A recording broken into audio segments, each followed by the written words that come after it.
realm of superficiality and take the big picture in.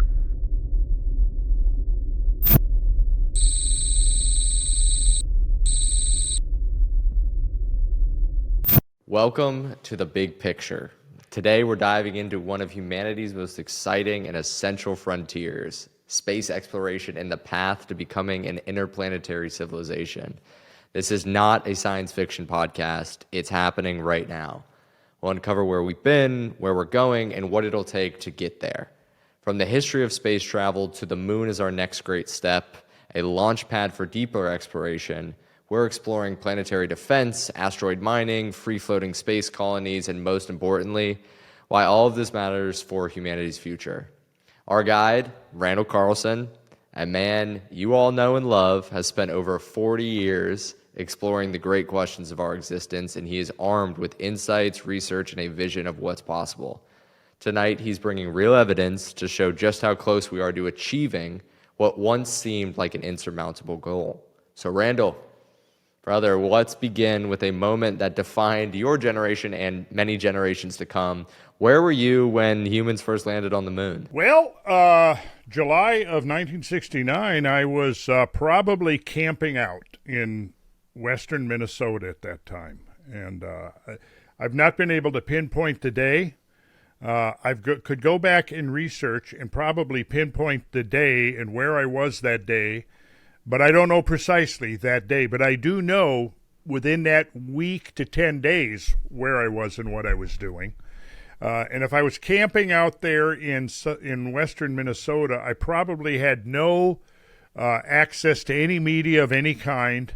So I was not experiencing it real time, whatever the case was. But however, I was acutely aware of it and had been following the space program since the Mercury days in the early 60s, right up through Gemini and then into Apollo, and was pretty excited about it, and really believed that at the time that the expansion into the outer frontier that was taking place corresponded to the expansion into the interior frontier that was also taking place at that time, where so many people were exploring consciousness and what that meant, and going into levels of consciousness via meditation or psychedelics or any number of things like that was extremely prominent and an important component of what was going on in society at precisely the time that we were expanding into space for the first time. We can see, as we shift into the early years of Apollo and the years of Gemini, is precisely when this whole, the so-called cultural shift that took place in the 60s pretty much happened right in tandem with our whole humankind's first excursions into space. And I kind of see that as an auspicious correlation, that there were these two frontiers being explored, boundaries of which were being extended and pushed, an inner frontier and an outer frontier.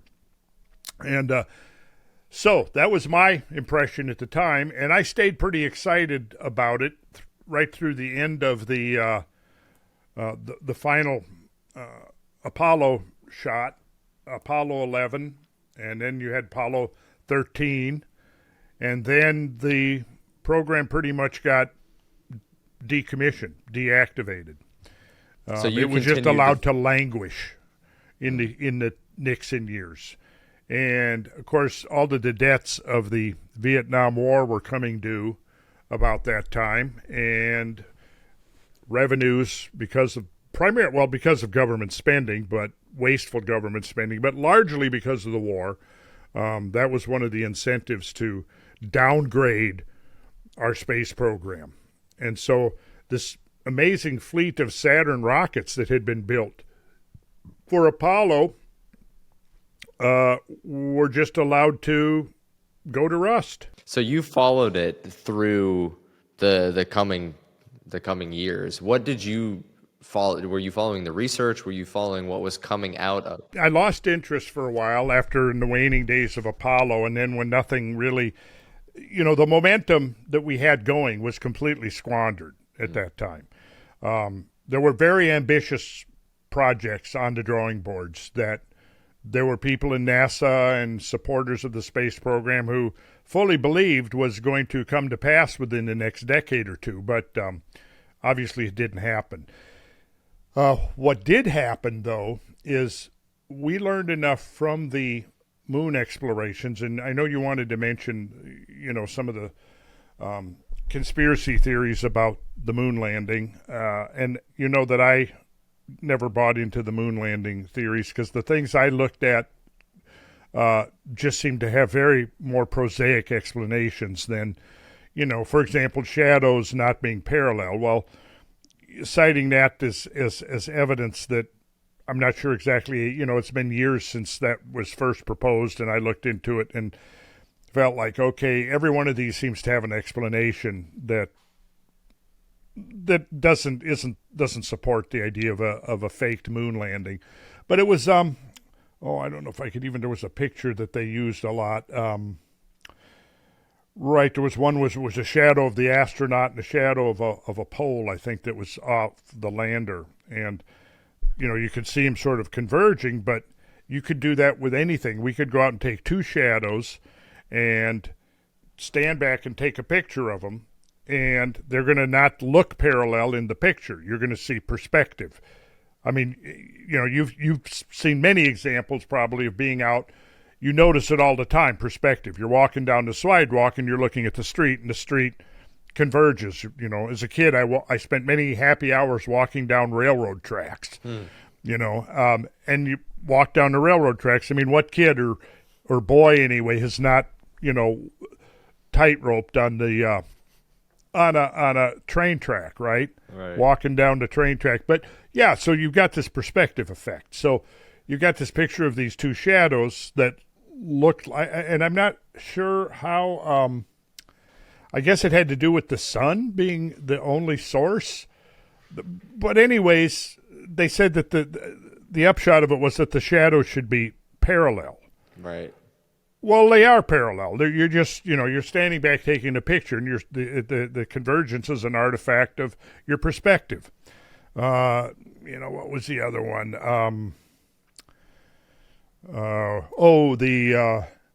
The radiation belt. We couldn't fly through the radiation belt. Well, when you're moving at as fast as the spacecraft were moving, you don't spend any time, really. I mean, you're through it before. Obviously, you don't want to go through slow. You don't want to sit in the radiation belt, the Van Allen belt there for hours at a time. But in the velocity that those are moving, it's not a problem. It's just, let's see if I can find something here where they're talking about the transit time through the Van Allen radiation belt, which is really, really, really short. I can't find anything. But yeah, so you have this very swift transit through the radiation belt, and it just wasn't enough time to fry the astronauts. Right.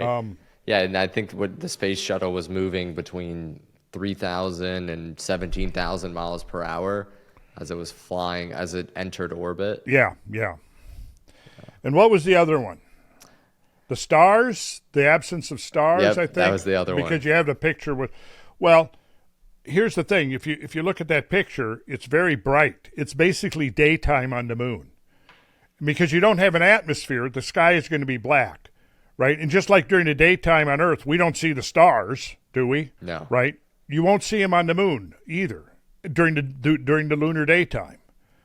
So what you're seeing in those pictures where you're looking at the astronauts on the moon and it's the black sky, well, it's just like when you if you went out with a camera and you had a real fast shutter speed and you took a picture of the night sky, you might not get any stars. If you want the stars to show up, you have to have a long exposure time, right? Right. So it's the same principle. You got to, if the pictures were of the astronauts doing whatever they're doing on the moon, so they're not going to have like a 30-second exposure time where you're going to come and see the where you could actually see the stars up in the sky. That's not what they were focused on taking a picture of. They were focused on photographing the event at hand. I guess my take on that is that there was those kinds of things that seemed to have very mundane explanations without having to go to.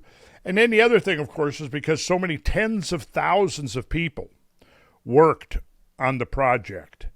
How do you keep that covered up? I mean, one would think that by now you would have had dozens of whistleblowers come forward.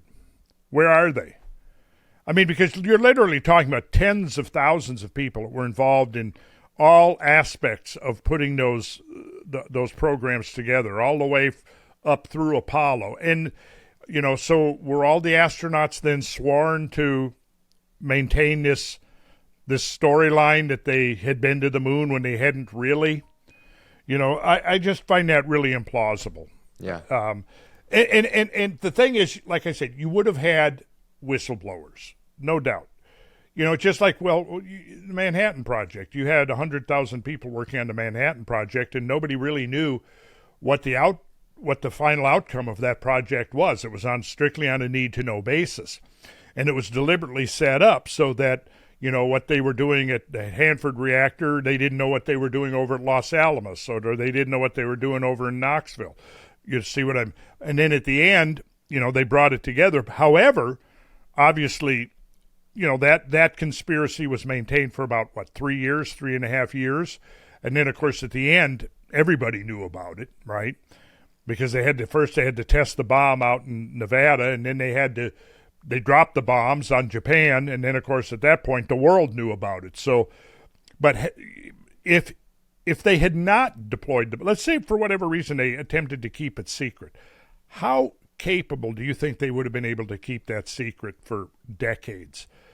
People are going to die. They're going to spill the beans. There's just no way. There's no way you're going to have the tens of thousands of people, the engineers, the scientists, the technicians, the astronauts themselves. All of those people are working on this, and it's all a big fake. And then everyone has maintained perfect secrecy since then. Right. No, and then I was earlier trying to find which was one of the Chinese expeditions that was taking high resolution photographs. I mean, as I recall, they actually took photographs of the landing site of the Apollo landers. Yeah, and we've had thousands of scientists do plenty of research on moon rocks. And yeah, we've got several thousand pounds of moon rocks. So are they fake? And they've gone out to scientists all over the world for testing, analysis, all of that. So are they fake? And nobody's caught on? Hey, this rock is not from the moon. It's fake. Right.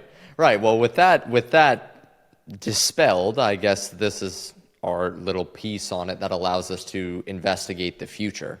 So when you're looking at our continuation of space exploration, your eyes are on generally the moon or on Mars? And Mars is a very, very popular one. So what's your take on colonizing the moon or colonizing Mars? Well, as we have had several discussions on this, and that's a really good question, I kind of look at it holistically, and I see that they're both components of the same grand enterprise, the grand human enterprise of ultimately colonizing the solar system, for starters. I mean, I'll cut it off for now. I'm not going to go on to the next level because in my mind, the solar system encompasses both the Kuiper disk and the Oort cloud. So going out 3 or 4 light years or so to the very, very outmost periphery of the solar system, that's all encompassing enough for me at this point, right? First, we need to do that. Then we can start addressing the issue of colonizing the galaxy. Now, are others colonizing the galaxy? I don't know. That's a question that I don't know if we should get into tonight. As far as that whole phenomenon, the question of aliens that's on a lot of people's minds, the unidentified aerial phenomena that used to be called UFOs, but unidentified aerial phenomena actually does seem a little bit more scientifically precise. But in any case, there's a lot of different points of view on that. Now, as to the matter of Mars versus Moon, I think it's been framed that way. Between those who are really promoting return to the moon, and then, maybe Elon Musk is leading the pack as far as let's go and colonize Mars, which would ultimately involve terraforming the planet, making it more life, bringing it back to life. We've still got a lot to learn about Mars, but Mars is certainly worthy of knowing more about. And let me put it this way. I think, and I could be wrong, others may disagree on me on this, but I think that there's a logical sequence, a logical series of steps that we take. One is that we go to the moon first, and we set up a lunar base on the moon, right? Because there's all kinds of potential for the extraction of resources on the moon.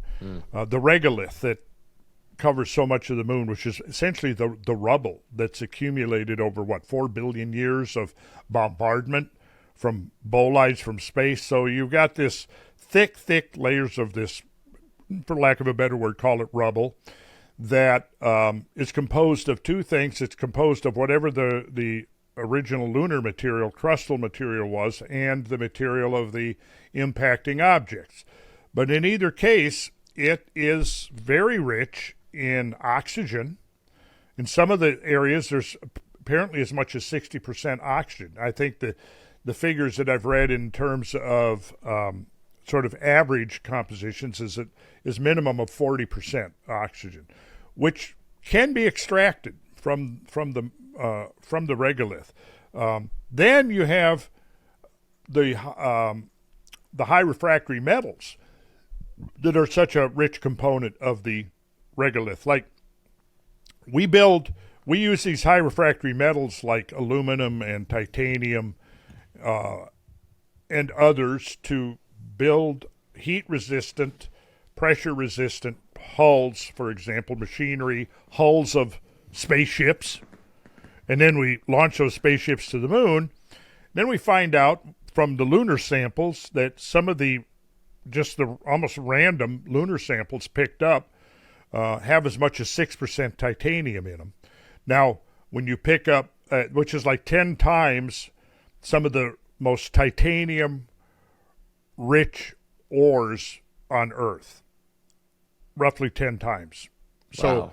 Yeah, so it's a lot more. There's a lot more titanium and aluminum and things like that in the regolith that could all be mined and extracted and used for industrial purposes. So not getting into all of the industrial potential of the moon, but it's considerable.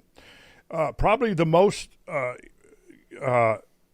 question of the water on the moon is, changes the equation. Two things change the equation in my mind. The realization that there's water on the moon and the realization that there are these large caves, because two of the problems that would hinder colonizing the moon would be lack of water and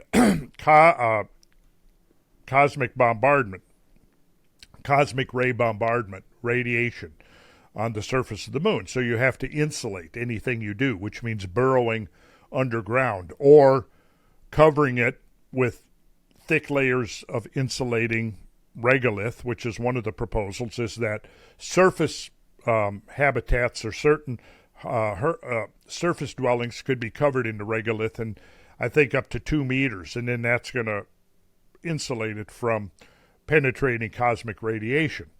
But if these large large tubes turn out to be viable, which it looks like they are, I mean, that may be the ideal place to set up a lunar base inside one of these, where you're removed from the surface and you're not being subjected to the bombardment. Now, there are materials I know that are being developed that should be able to act insulating. So you might even get transparent materials that could insulate against I haven't looked into that yet, but that looks promising. To where you could have a facility on the surface of the moon where you can actually see the sky. Yeah. So tell us a little bit more about these caves. I'm sure people may not be as familiar about this. There's a cave system on the moon that you're referring to? Yes, there is a cave system. We don't know the full extent of it, although I would venture to conjecture that it's very extensive. I might actually have some of the early pictures of these caves. Were actually have sometimes been likened to skylights, and what's inside the caves, no one knows. We won't know until we get back there. I mean, we could send probes into the caves, no doubt. Okay, here we go. Let's see. So this was with the first discovery in 2010. This was in... Are you trying to... Go ahead and share your screen, Randall. All right. So this pit, as it says in the moon's Marius Hills, is big enough to fit the White House completely inside. NASA's... Yeah, this was in 2010. This was published on July 12th. And this is what they... I like this. It was in the mainstream media. And it says, a whole new world came to life for Alice when she followed the white rabbit down the hole. There was a grinning cat, a hookah-smoking caterpillar, a Mad Hatter, and much more.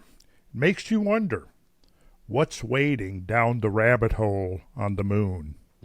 Yeah, here's another one. This cavern in Mare Ingeni is almost twice the size of the one we just saw. And you could, like, in the previous one, you could take the whole White House and fit it right in there.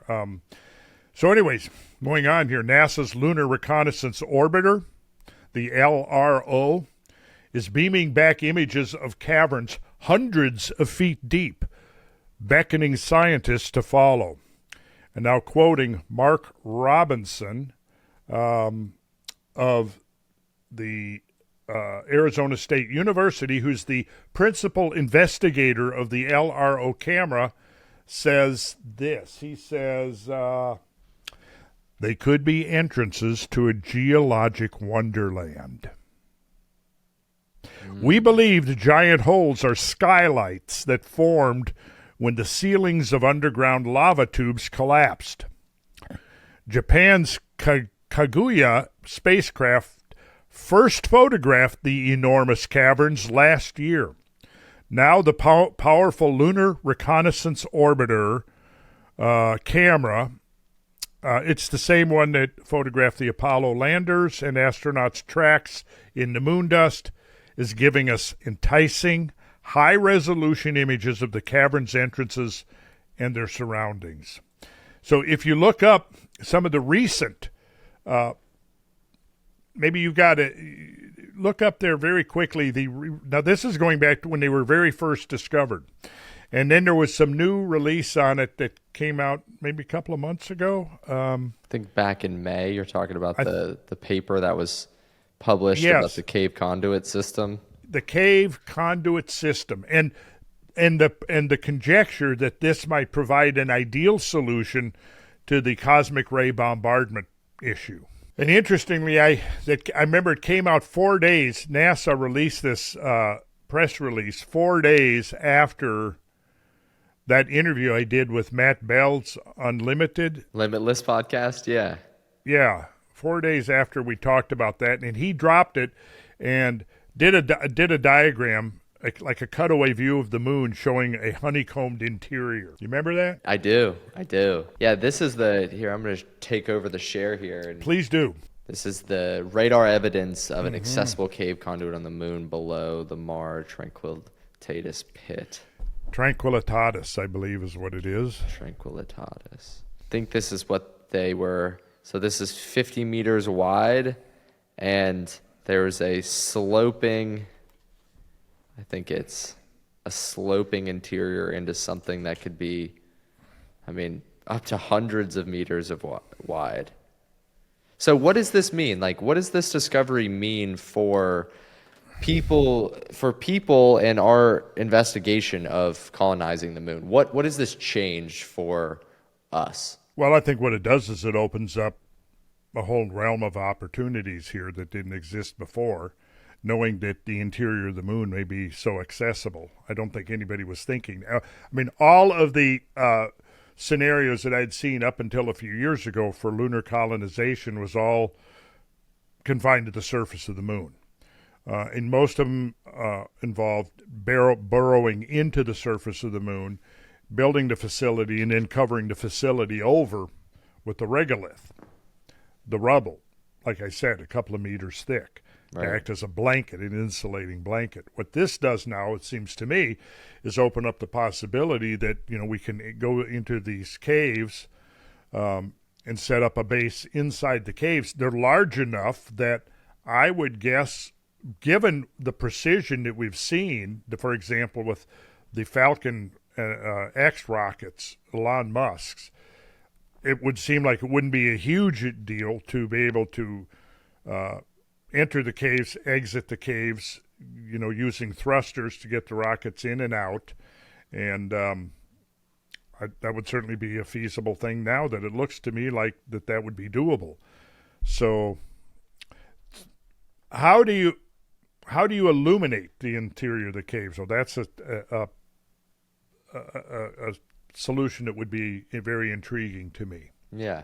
So it sounds like, to recap thus far, we have obviously the technology to get to the moon.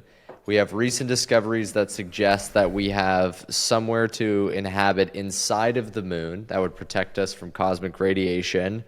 We have the resources and the metals to utilize for construction.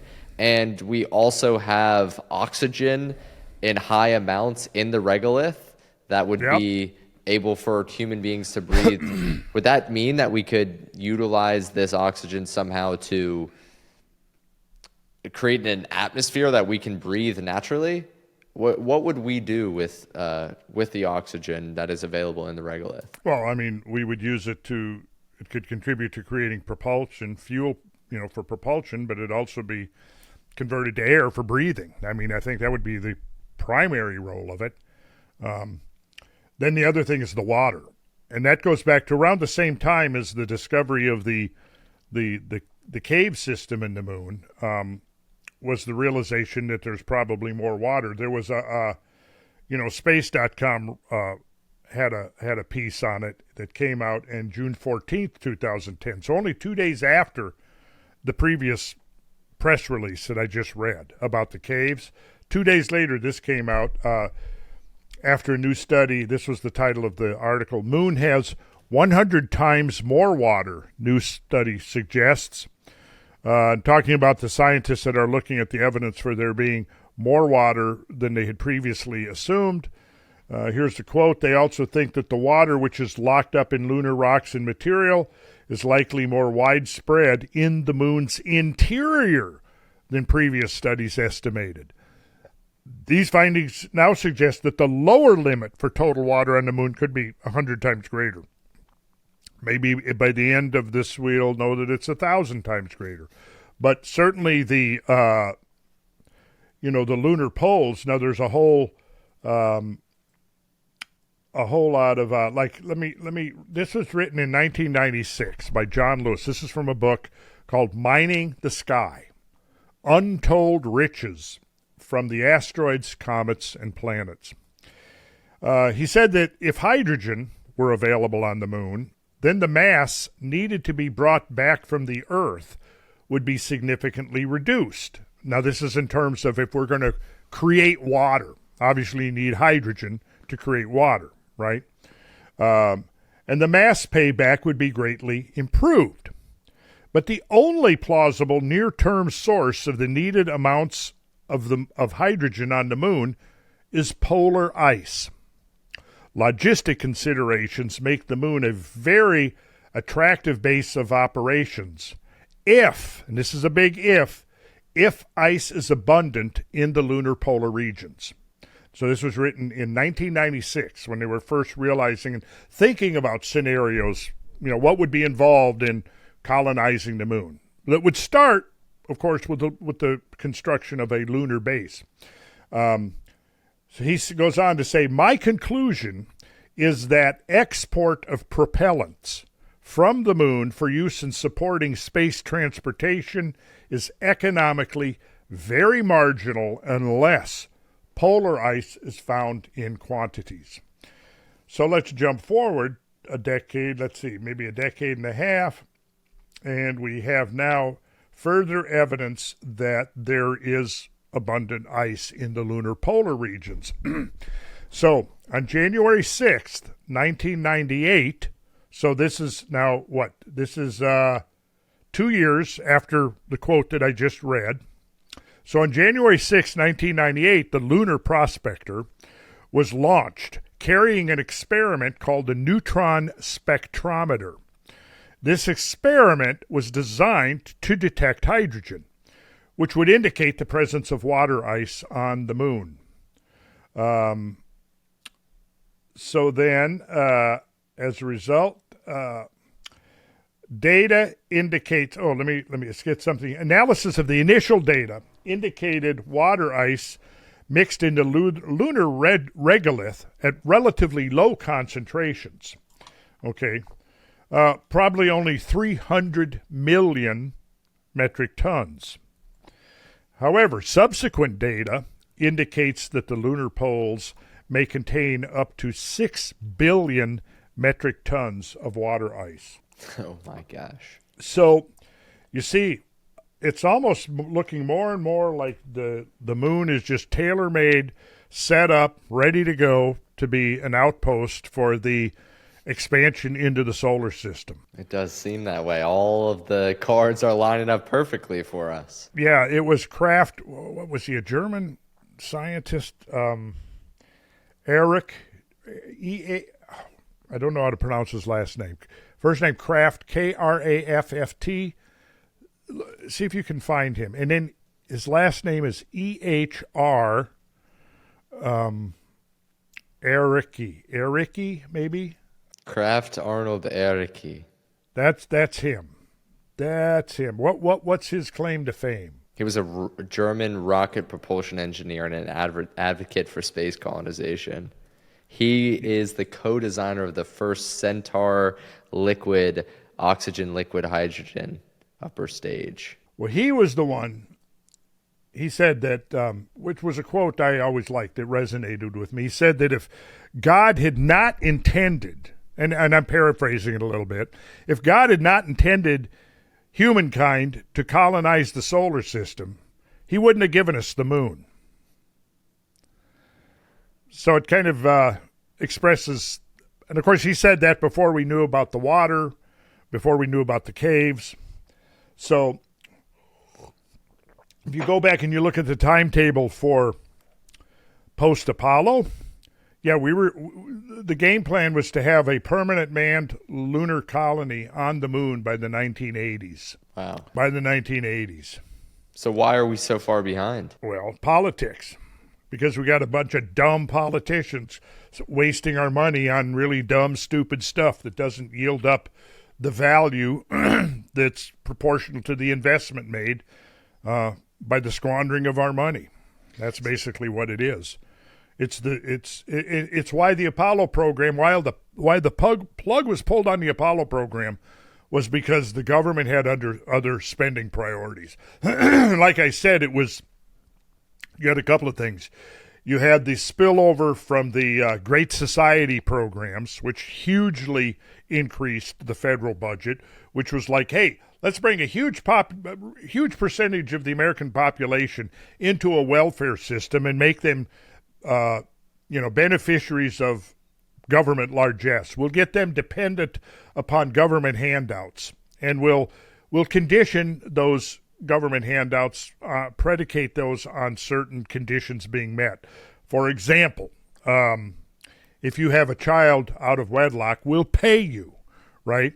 Which sounds like a humanitarian thing to do, except that what it did was it spawned a whole industry of children being born out of wedlock in order to get the government handouts through the whole Great Society welfare program. Now, so what happened then is those 60s, you had the welfare side of the government spending equation mushroom exponentially. And then you had the warfare side of the equation.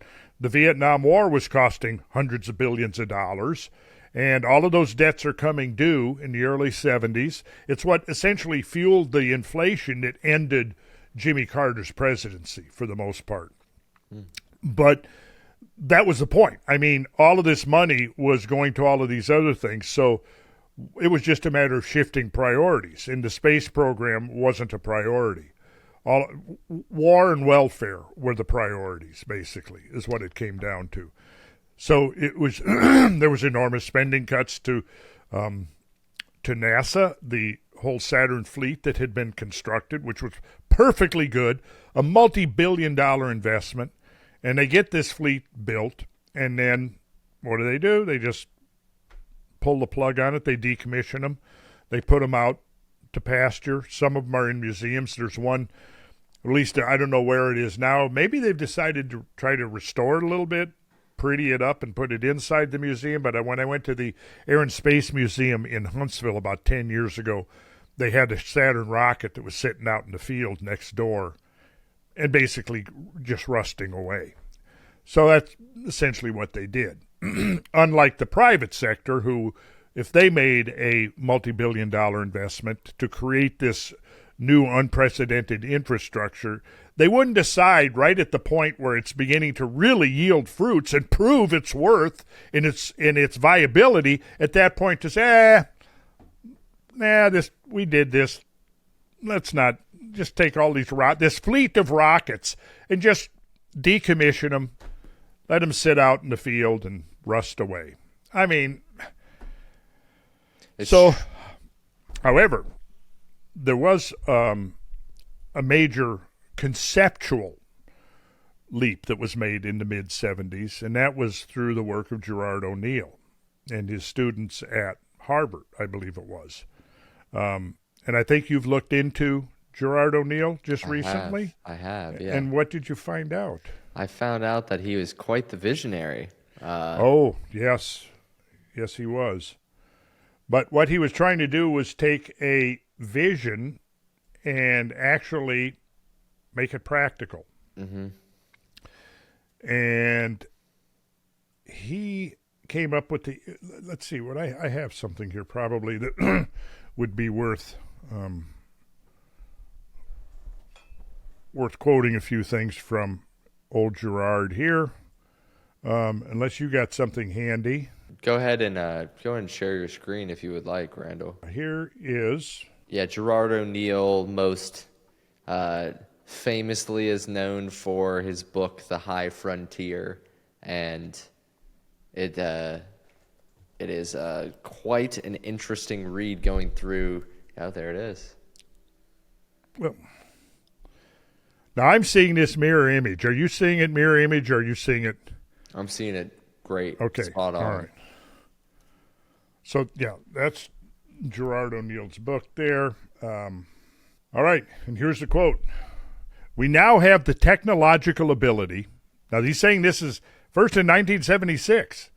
We now have the technological ability to set up large human communities in space, communities in which manufacturing, farming, and all other human activities could be carried out. Substantial benefits, both immediate and long-term, can accrue to us from a program of expansion into that new frontier. The one clear message we can be sure of is that there's room in high orbit for a total population many times that of the Earth. Well, how is that supposed to work? Well, this is from T.A. Heppenheimer, Colonies in Space, which came out not long after O'Neill presented his work. He says that O'Neill's idea was to invite students from Harvard to solve world problems through technology. It occurred to him that the first reasonable question to ask was this: is the surface of a planet really the right place for an expanding technological civilization? Within the available time, the students, for the most part, were only able to look things up in the library, such as land area of the world. But one problem they were able to study was how big can you make a rotating pressurized vessel in space to hold an atmosphere and provide gravity. Okay. What would be the limitations of such habitats? Would they necessarily be small, like space stations, so that only astronauts would want to go there? O'Neill threw out the problem, and the answer came back pretty quickly. It already started to look interesting because the answer emerged as several miles in diameter. The next question the students considered was how much land area could you build in such habitats, and here's the key, using the material resources of the moon or the asteroids, which may be readily available in space. What are the limits to growth? The first answers they came up with indicated that there was more than 1,000 times the land area of Earth as the potential room for expansion. They concluded that the surface of a planet was not the best place for a technical civilization. The best places looked like new artificial bodies in space or inside-out planets. Wow. Free-floating space colonies. Yeah, and we'll look at some artist renderings of what these space colonies would look like. Now, since this was written, bear in mind, since this was written, the potential here has only increased in viability. In other words, this wasn't some flash-in-the-pan idea that was proposed and then it was demonstrated to be utterly and completely impractical and then put on the shelf and forgotten. Not at all.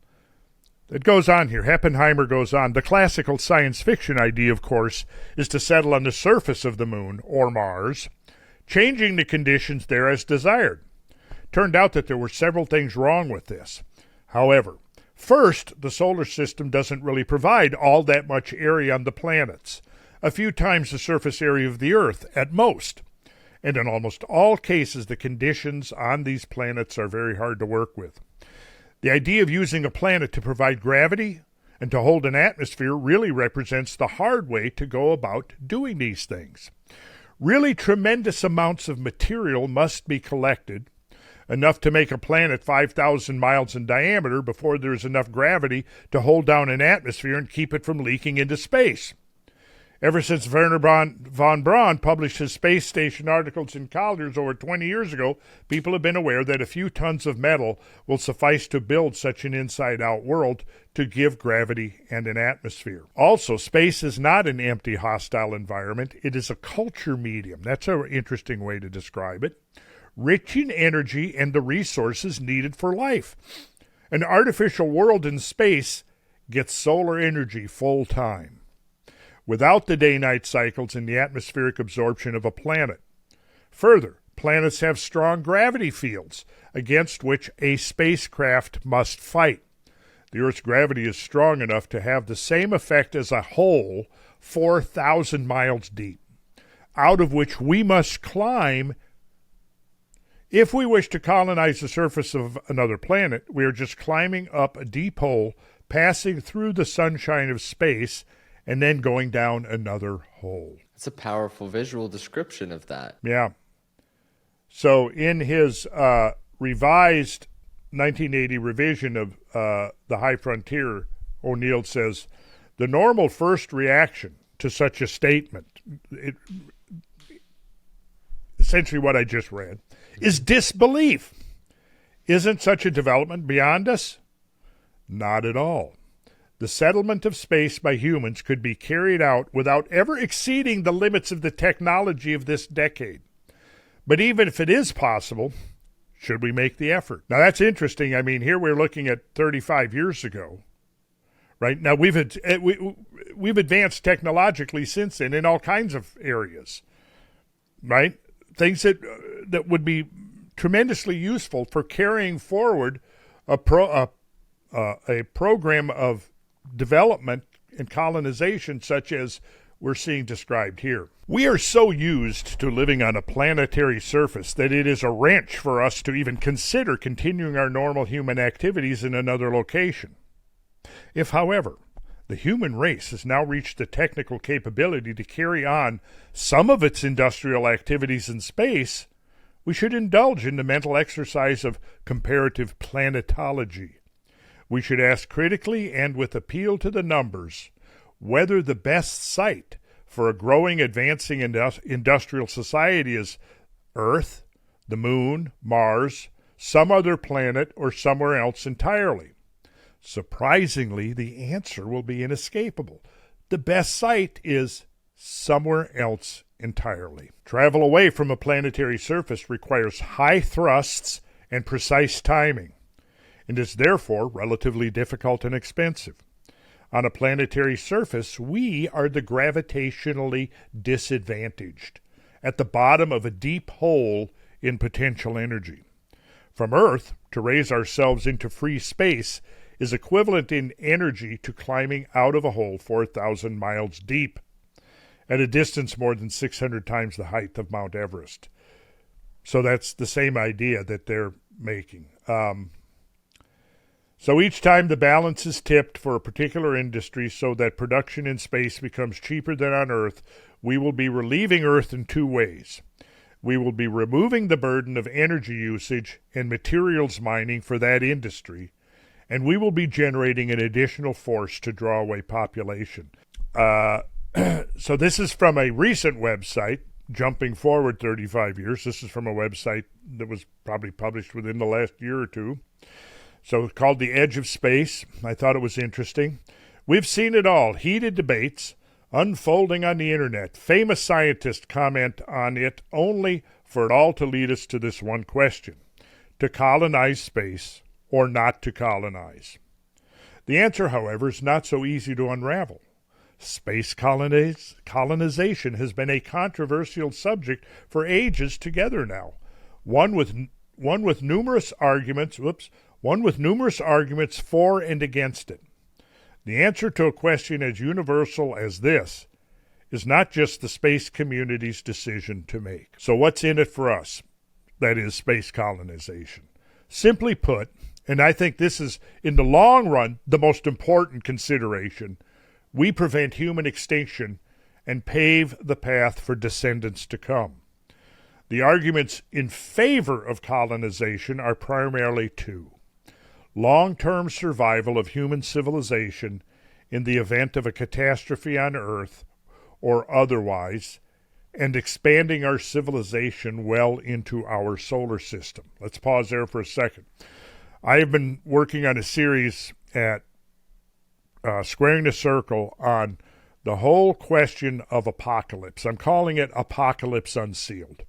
It's going to, by the time I'm finished, I'm through 11 episodes now where I'm covering every facet of the question of apocalyptic events on Earth, global catastrophes, mass extinctions, the connection of all these things with the cosmic environment, bolides from space, the encounters of Earth and comets. I'm covering all that, and at the end of that, the conclusion I reach, and I think it is supported overwhelmingly by mountains of evidence, is that we are highly vulnerable to these changes that we would call part of the cosmic domain. We're highly vulnerable, much more vulnerable than we realize. And I'm trying to make that case overwhelmingly in this series that I'm doing. But that is why I think that, to me, see, in 1976, we didn't have the luxury of knowing. We were still in the throes of strict gradualism. Nobody in the 1970s is thinking, almost nobody, I mean, with a few exceptions, Charles Hapgood and Immanuel Velikovsky and a few others are thinking in terms of catastrophic history of the Earth. But nowhere in mainstream science is that even a consideration, right? So one of the arguments for moving forward with a space colonization program didn't take that factor into account. But what we've learned in the interim, I mean, to me, clearly underscores this reality that, yes, we are very vulnerable. We are, like that I don't know if I originated this or not. I might have, but we're the equivalent of sitting ducks in a cosmic shooting gallery. Mm-hmm. So that, I think, is ultimately the main reason we need to expand into the cosmos. Okay, now, so what's the objections to space colonization? Interestingly, here's what they come down to. So now that we've got that out of the way, the main argument in favor of space colonization, now that we've got that out of the way, let's look at the objections that have surfaced against the proposal. To summarize, there's a major concern of the existing divide in terms of social, financial, and economic disparities widening, resulting in the rich becoming richer and the powerful becoming, well, more powerful. So that's basically, in a nutshell, the argument against it. Should we be utilizing resources to expand civilization into space if it's going to cause social inequities? If the rich get richer, but see, there's no economic comprehension of the implications of this at all in this response to the proposition of becoming a cosmic civilization.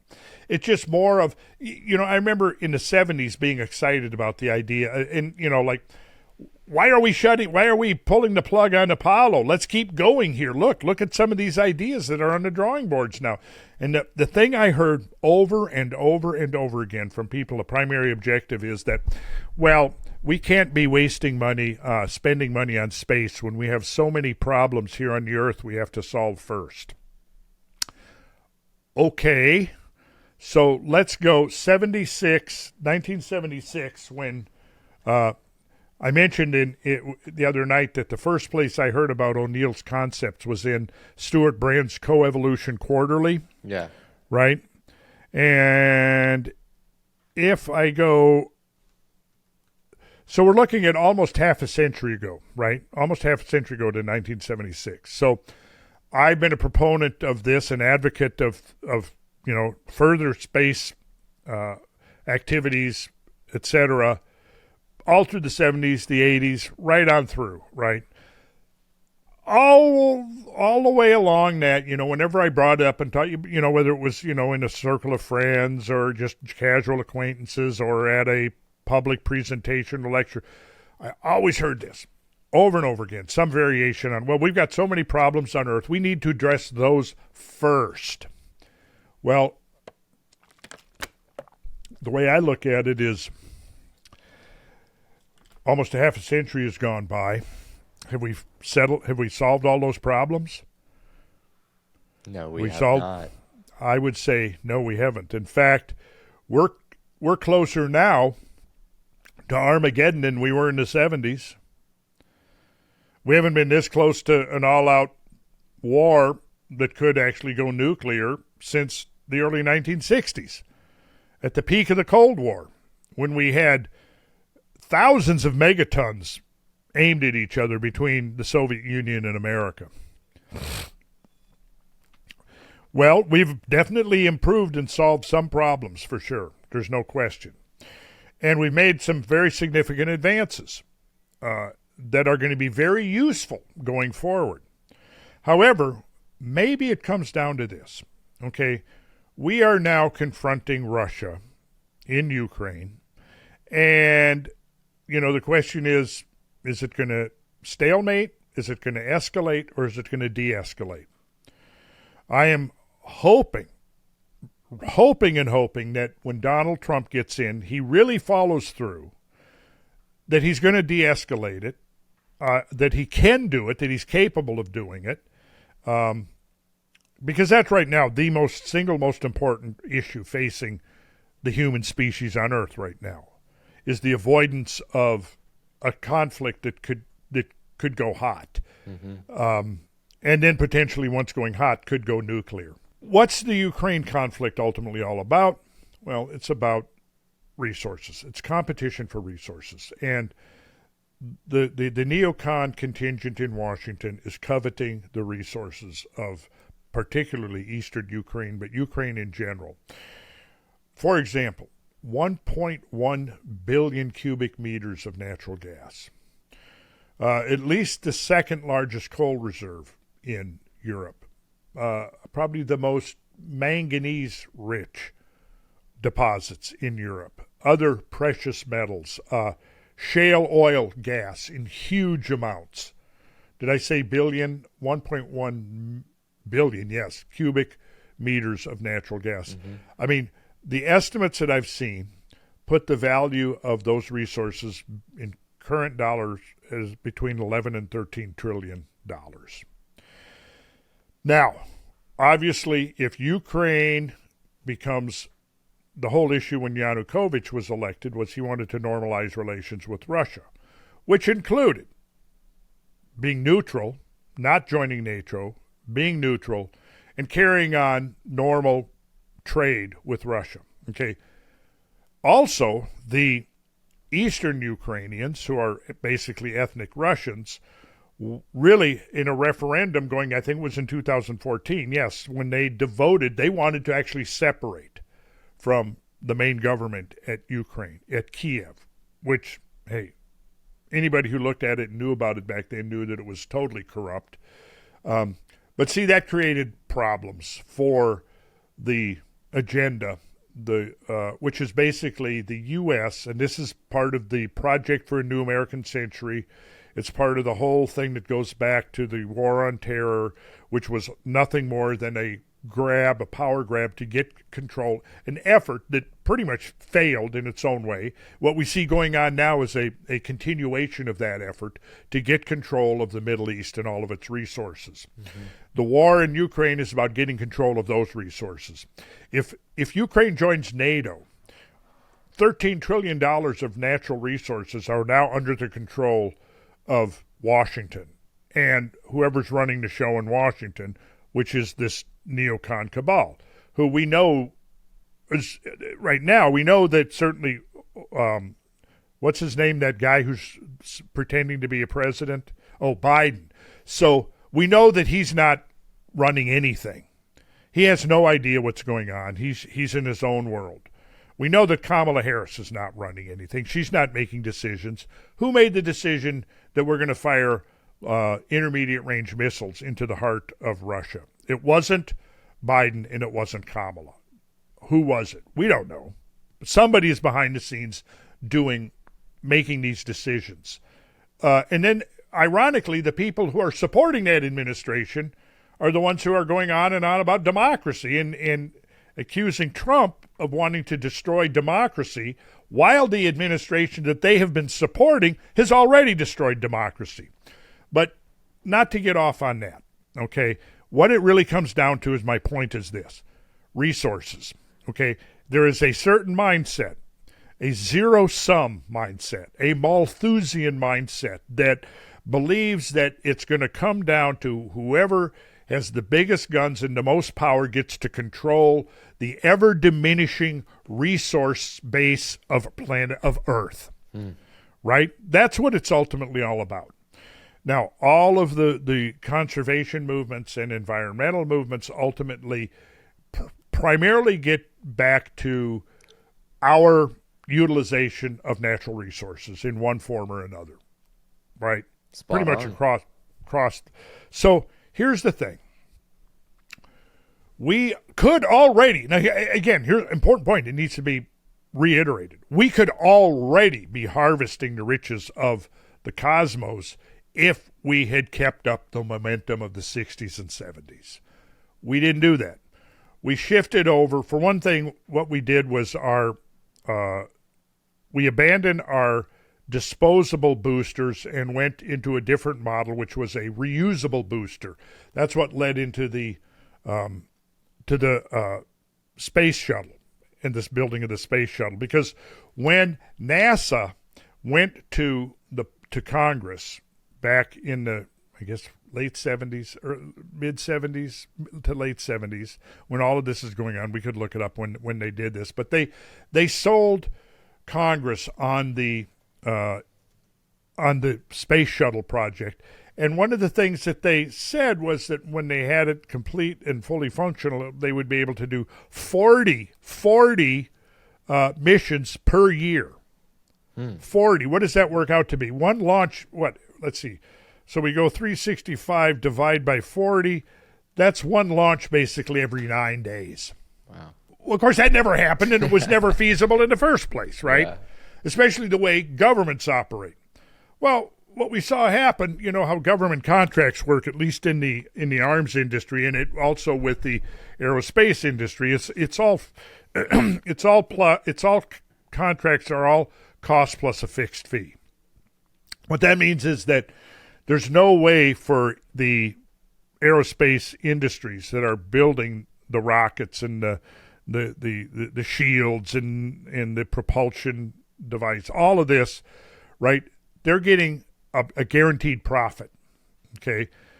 Now, what they're doing is they're billing the government based upon their expenses. So let's say that, you know, I've been in business, and a very small version of what I'm talking about here is if I'm going to go and I'm going to do some repair on somebody's house.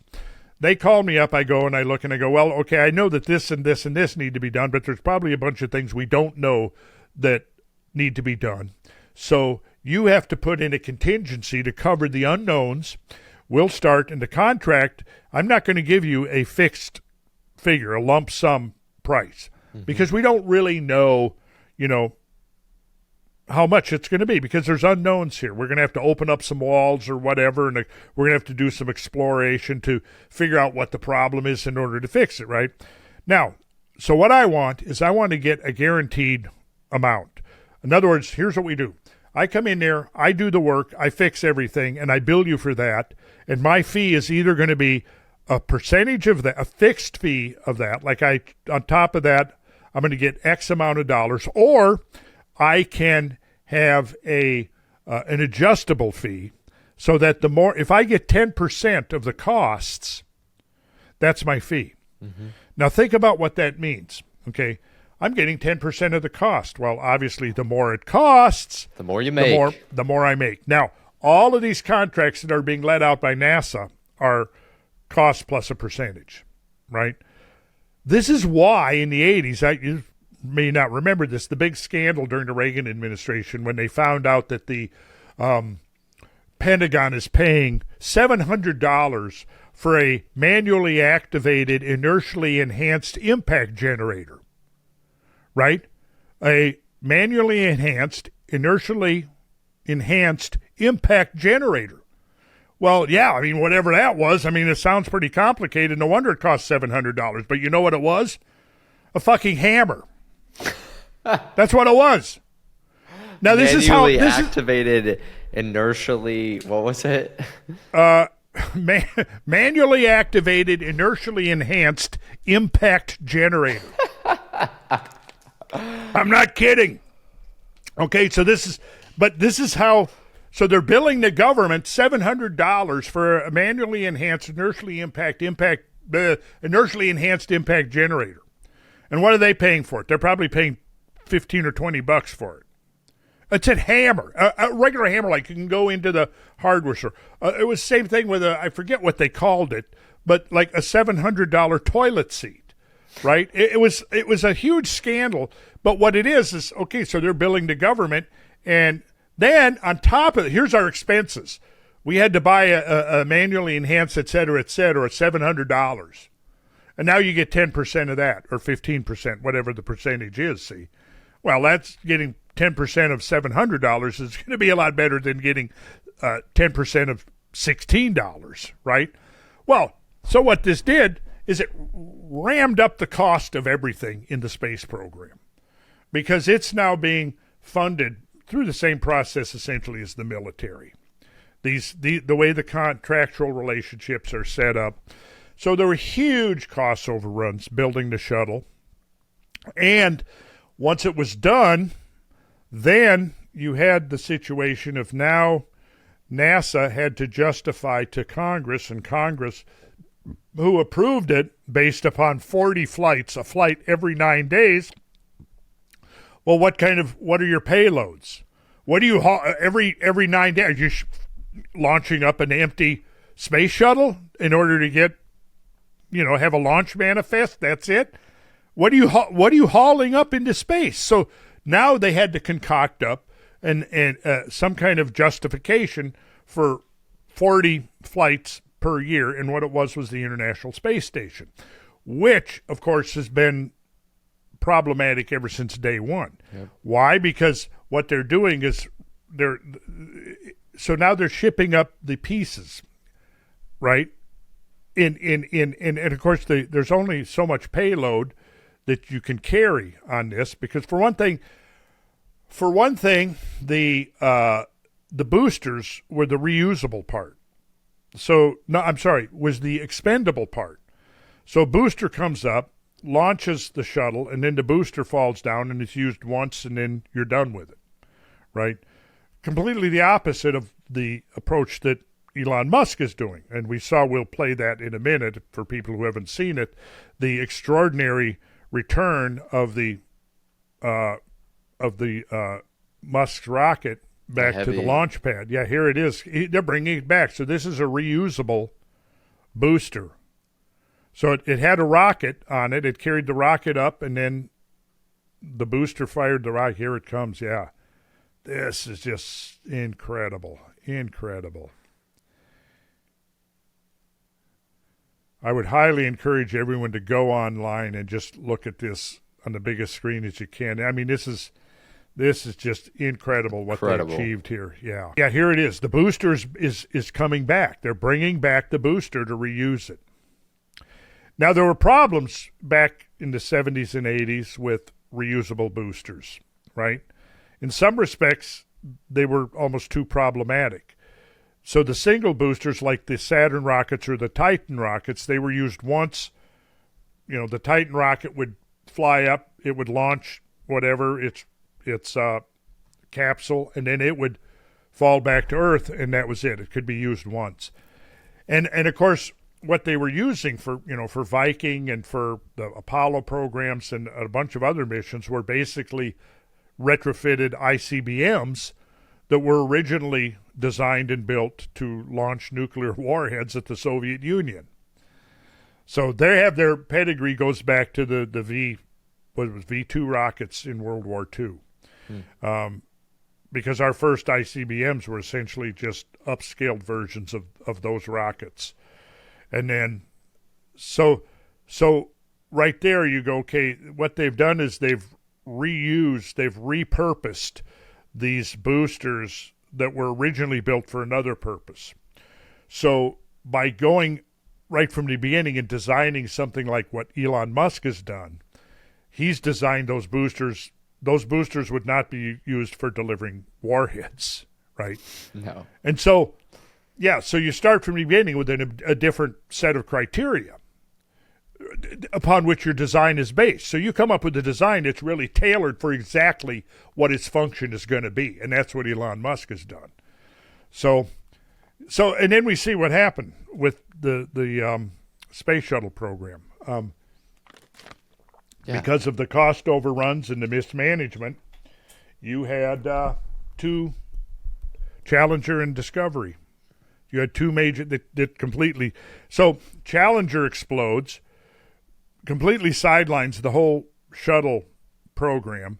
They finally get it going again, and then what happens? Another disaster. Yep. Discovery. Now, things like that are going to happen, right? But interestingly, the Air Force was lobbying for single-use boosters, while NASA is lobbying Congress for the reusable boosters, which was part of the space shuttle program. And, of course, the Air Force lost. And then, once you had the disasters, it was like, see, we told you so. That was their main concern was that there would be problems like that. Anyways, so let's go back to O'Neill's concepts. And before we do, let's just contrast the pros and the cons. The pros is that, number one, first of all, economic expansion. The amount of wealth that could be extracted from the cosmos is essentially infinite. Yeah, right? Give a figure for people to realize what we could extract from let's call it an average asteroid. Oh, in the trillions. Trillions and trillions of dollars. what we're doing is we're bringing in the value of those resources to the planet. Do you think that that's going to just stagnate? It's just going to bottleneck into rich and never filter out into the population of at large? Of course not. Will the rich get richer? The ones who are like Elon Musk, who are Richard Branson and Jeff Bezos, Jeff Bezos, who are putting their own personal billions of dollars into reviving the space program. If those billionaires were not doing this, there would be no space program. It would be moribund. It would be just dead in the water. It's actually revitalized NASA, the fact that they are having the success that they're having with their own privately funded ventures, right?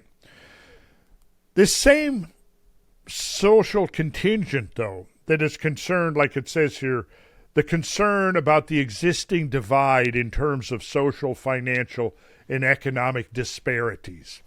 Well, first of all, that's always going to be here.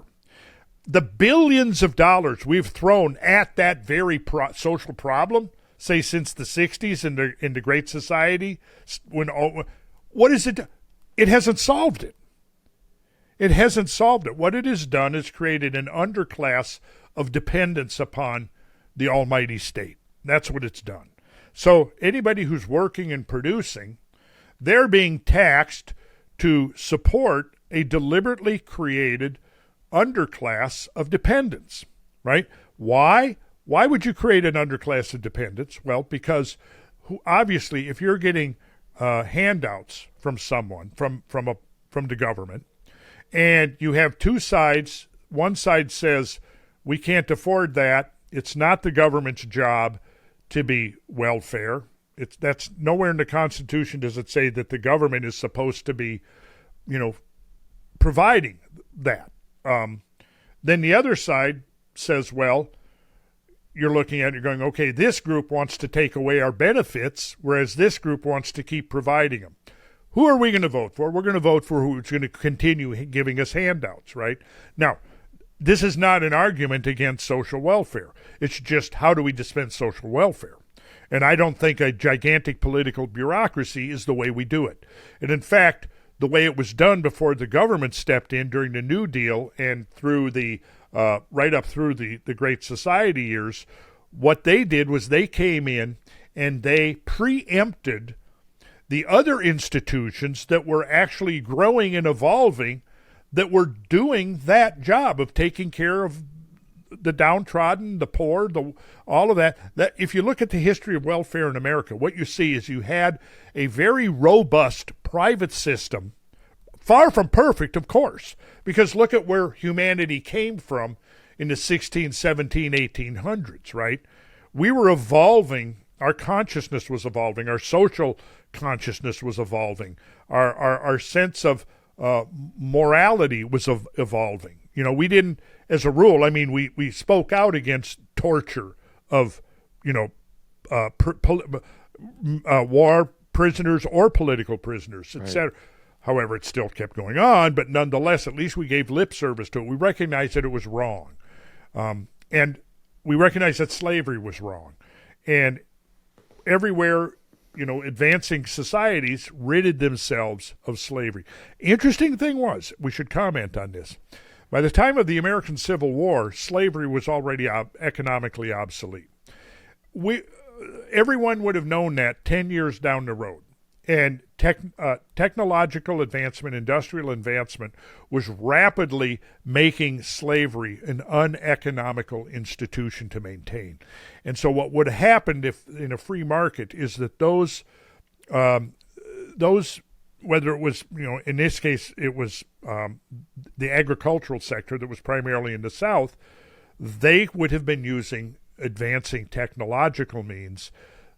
And this is why, because the North was more technologically and industrially advanced, there was no incentive or motivation to use slavery as a result. Now, this, of course, is oversimplifying it because nonetheless, in the factory system, those people were almost slaves. But here's the point. We move in fits and starts. We get forward 2 steps, but then we go 1 step back. Then we get forward 2 steps.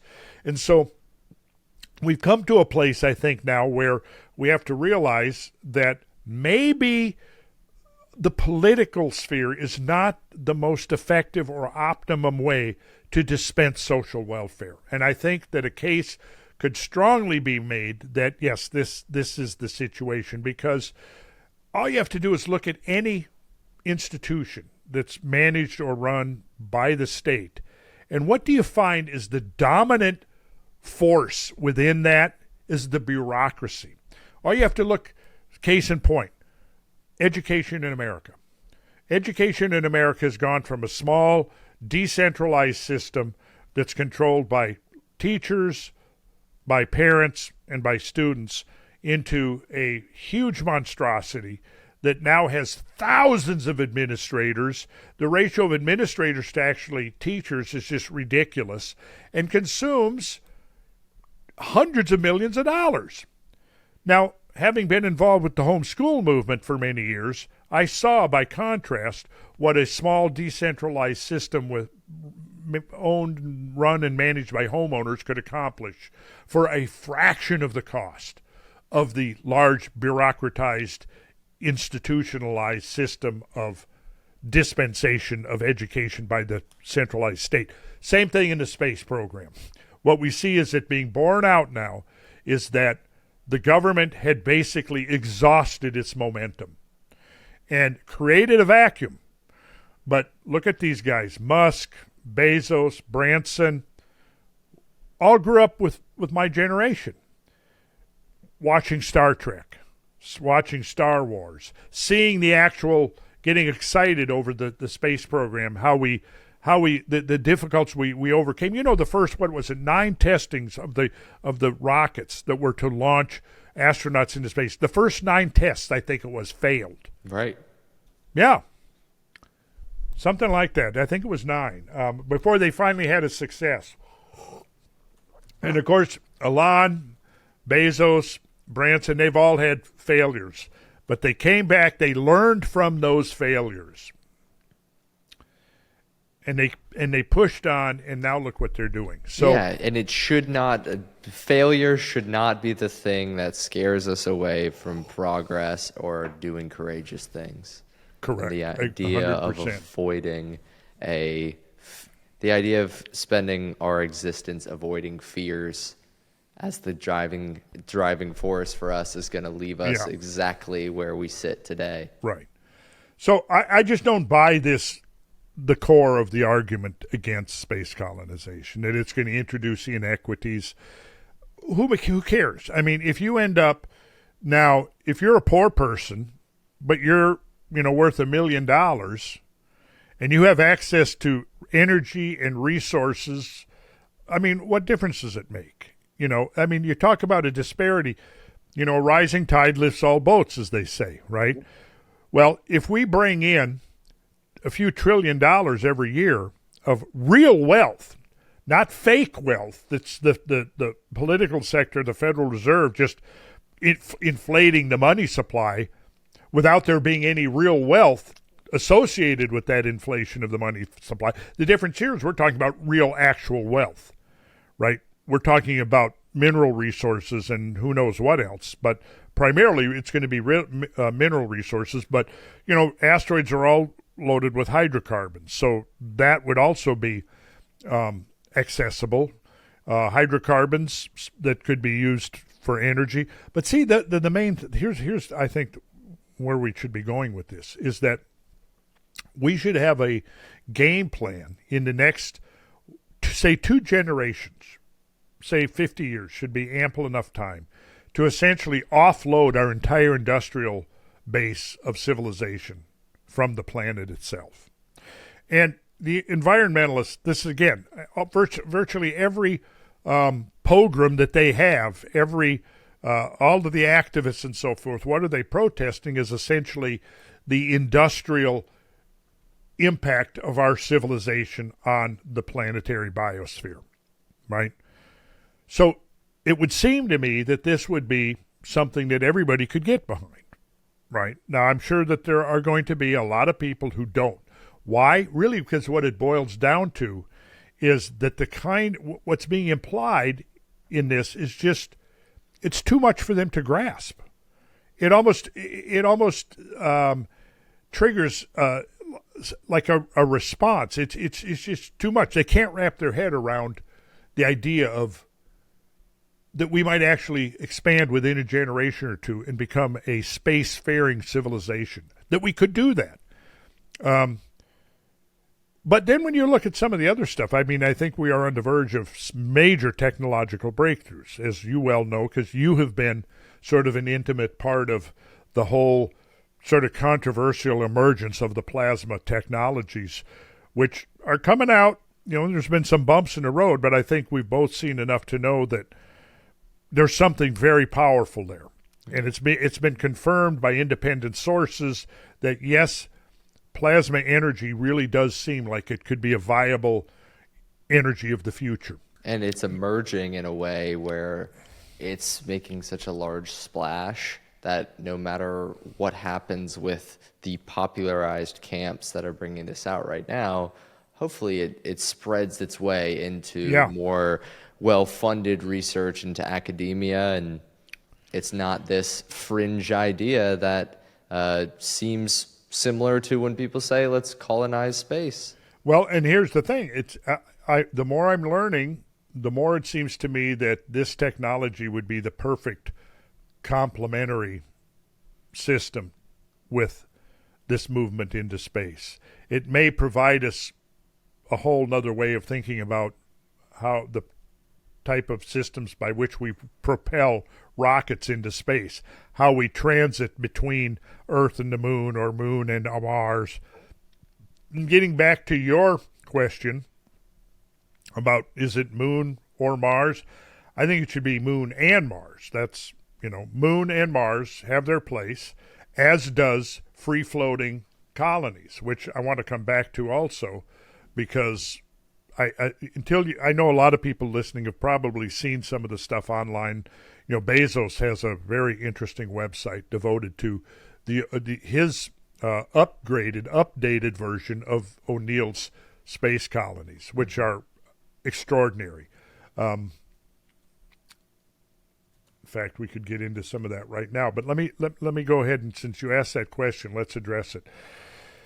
I think that, we quoted Kraft Aricki, if that's how you pronounce his name, saying if God had not intended mankind to become a spacefaring civilization, he wouldn't have given us the moon. Well, the moon seems to be the ideal base from which to launch expeditions throughout the solar system, because for one thing, with 1/5 the gravity, it's going to take 1/5 of the fuel load to launch from the moon, surface of the moon, and from the surface of the Earth. Mm-hmm. And the question then is, can we use materials from the moon to create fuel?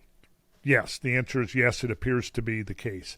Can we use materials from the moon to actually physically build the components of spaceships and so on? And the answer is yes. And now with caves, I mean, these giant caves could create the potential for setting up huge colonies on the moon, industrial colonies where resources are being mined, and and of course there's going to be somebody who goes, oh, we can't do, oh no, we're going to get up there. I guarantee you there will be this mindset. Oh, we've already destroyed the Earth, so we're going to go up and we're going to destroy the moon, then we're going to destroy Mars. So that kind of thinking, right? Which I reject completely 100%. I think that if we continue in the path that we're going, we will continue to damage the planet and the ecosystem of the planet. But if we could realistically move our industrial base off the planet, if we could extract from the regolith of the moon, which is basically just the pulverized debris of several billion years of accumulated stuff from constant bombardment, right? And it just so happens that it contains raw materials that we can use. Should we not? Well, here's the thing. If we do not become a spacefaring civilization, we're basically doomed. I think it's that cut and dried. Because whether it's next year, a decade from now, 100 years from now, or 1,000 years from now, this planet will suffer extreme catastrophes. Now, one catastrophe, maybe it won't completely wipe out civilization. But here's the thing. As somebody who, I'm kind of fan of UFC fighting, and you know that in a UFC fighting, you might go in there and you might score one knockout punch, clean knockout punch, early in second round knockout punch, right? Mm-hmm. It's all over. What usually happens, though, is it goes back and forth, and one fight. If a fighter wins by decision, it's only because he has worn down his opponent. Now, oftentimes you'll see what happens is that you go in there and you get up to the third round or fourth round or fifth round, and one of the fighters has dominated, right, and eventually has worn down his opponent. And it's having worn down his opponent that gives him the potential to deliver the final shot that finishes the fight. Well, in the same way, let's suppose, and a lot of the people that are looking at sort of the catastrophe model of human civilization, they think in these oversimplified terms. They think, well, it had to be one big event, and if we can't demonstrate that there was one big event, like that wiped out everything out all at once, then it wasn't something from space. But you could have over 100 years, this is a realistic model now, an epoch, what we would call a bombardment epoch. So over a period of a century, a couple of centuries, you might get a few dozen events or even 100 events, the equivalent of the Tunguska event of 1908. Now, the thing to understand is this. You look at the census of the objects that can strike planet Earth. What are the highest proportion? It's going to be the lower density chondritic meteorites. The stony asteroids and the iron asteroids are the ones that survive their superheated passage through the atmosphere. You're talking about 2,000-3,000 atmospheric pressure on something moving at 20 miles per second coming in, so the lower density objects don't survive. But we know from Tunguska, what Tunguska has told us is that the lower density objects, even though they don't survive the passage, strike the Earth like an iron or even a stony asteroid would do. Like take the denser the object, the smaller it can be and still reach the surface. Does that make sense? Yes. Right. A stony asteroid, which is less dense than an iron asteroid, has to be bigger to reach the surface. Okay. It's reaching the surface that leaves an impact crater. And where you can see the big scar, the astrobleem in the landscape. Whether it's visible on the surface or whether it is only discernible by ground-penetrating radar or looking at gravipotential maps or whatever, where it reveals itself. You can see the damn thing. It's there. The scar in the earth. Tunguska, what do you see? Well, you see millions of trees knocked down. But what are you going to see, 100 years from now, 200 years from now? Well, you're not going to see much of anything to tell you that there was this tremendous disaster there that utterly wiped out 800 plus square miles of old-growth taiga forest, right? Mm-hmm. So here's the point. And this is the important point, takeaway here. If you start looking at ratios of low-density chondritic, medium-density stony, high-density irons, your lower-density objects are roughly a ratio of 10 to 1. So if you're counting craters, you're going to be underestimating the number of encounters between Earth and cosmic objects, because you're not going to be counting a crater with Tunguska, right? Or Chelyabinsk. Now, Chelyabinsk, which was February of 2013, came in, it exploded. 15 miles, I think, was the height that it exploded. With maybe it was like 100 kiloton, 200 kiloton atomic bomb equivalent. But given that it was as high as it was, the only thing was you had this tremendous shock wave that injured about 1,500 people were injured, and something like 3,000 buildings, I think, or more was were damaged. Windows blew out. I mean, if that thing had been a little bigger, if it had come in at a little steeper angle, if it had been moving a little faster, you could have had 1,500 people killed, right? As it was just a little tweak saying, hey, we're still here. The cosmos is still here as a reminder, but it was quickly forgotten. But here's the thing. Tunguska events are going to be a lot more common than impact events that leave craters. So if we know of 200 craters now, is roughly the census of 200 identified craters on the planet, and that's only really 15% of the Earth's surface, then you have to multiply by 5 or 6 or 7 or something in that ballpark to try to get an equivalent number. We're probably looking at 200. We're probably looking really more like 1,000 impacts, because we've barely begun to figure out how to identify craters on the bottom of the ocean. And then, of course, with plate tectonics and ice ages and all of the things with just erosion in the biosphere, the hydrosphere, the atmosphere, all of these things that tend to obscure, unlike the moon, where everything is preserved pristine, you can see that there's literally millions of craters. Now, is it possible that the moon could have sustained that many impacts and not the Earth? Of course not.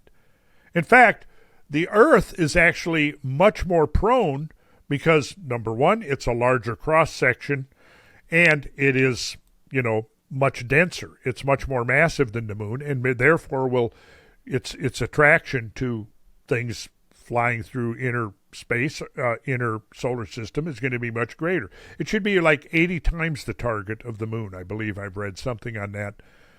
Okay, so if that's the case, yeah, right there. See, the moon is like, look, you guys, look, the moon has all of these thousands and thousands of scars from these violent cosmic events. Well, you, planet Earth, have not been spared. And I think that we can make the case now.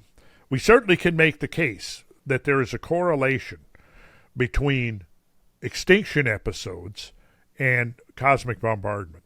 And there are studies out there, not conclusive, but highly suggestive that there's a correlation between impacts and volcanism, that there's a correlation between impacts and ice ages, impacts and climate change, impacts and mass extinctions, impacts in geomagnetic field excursions or reversals, et cetera, et cetera, et cetera.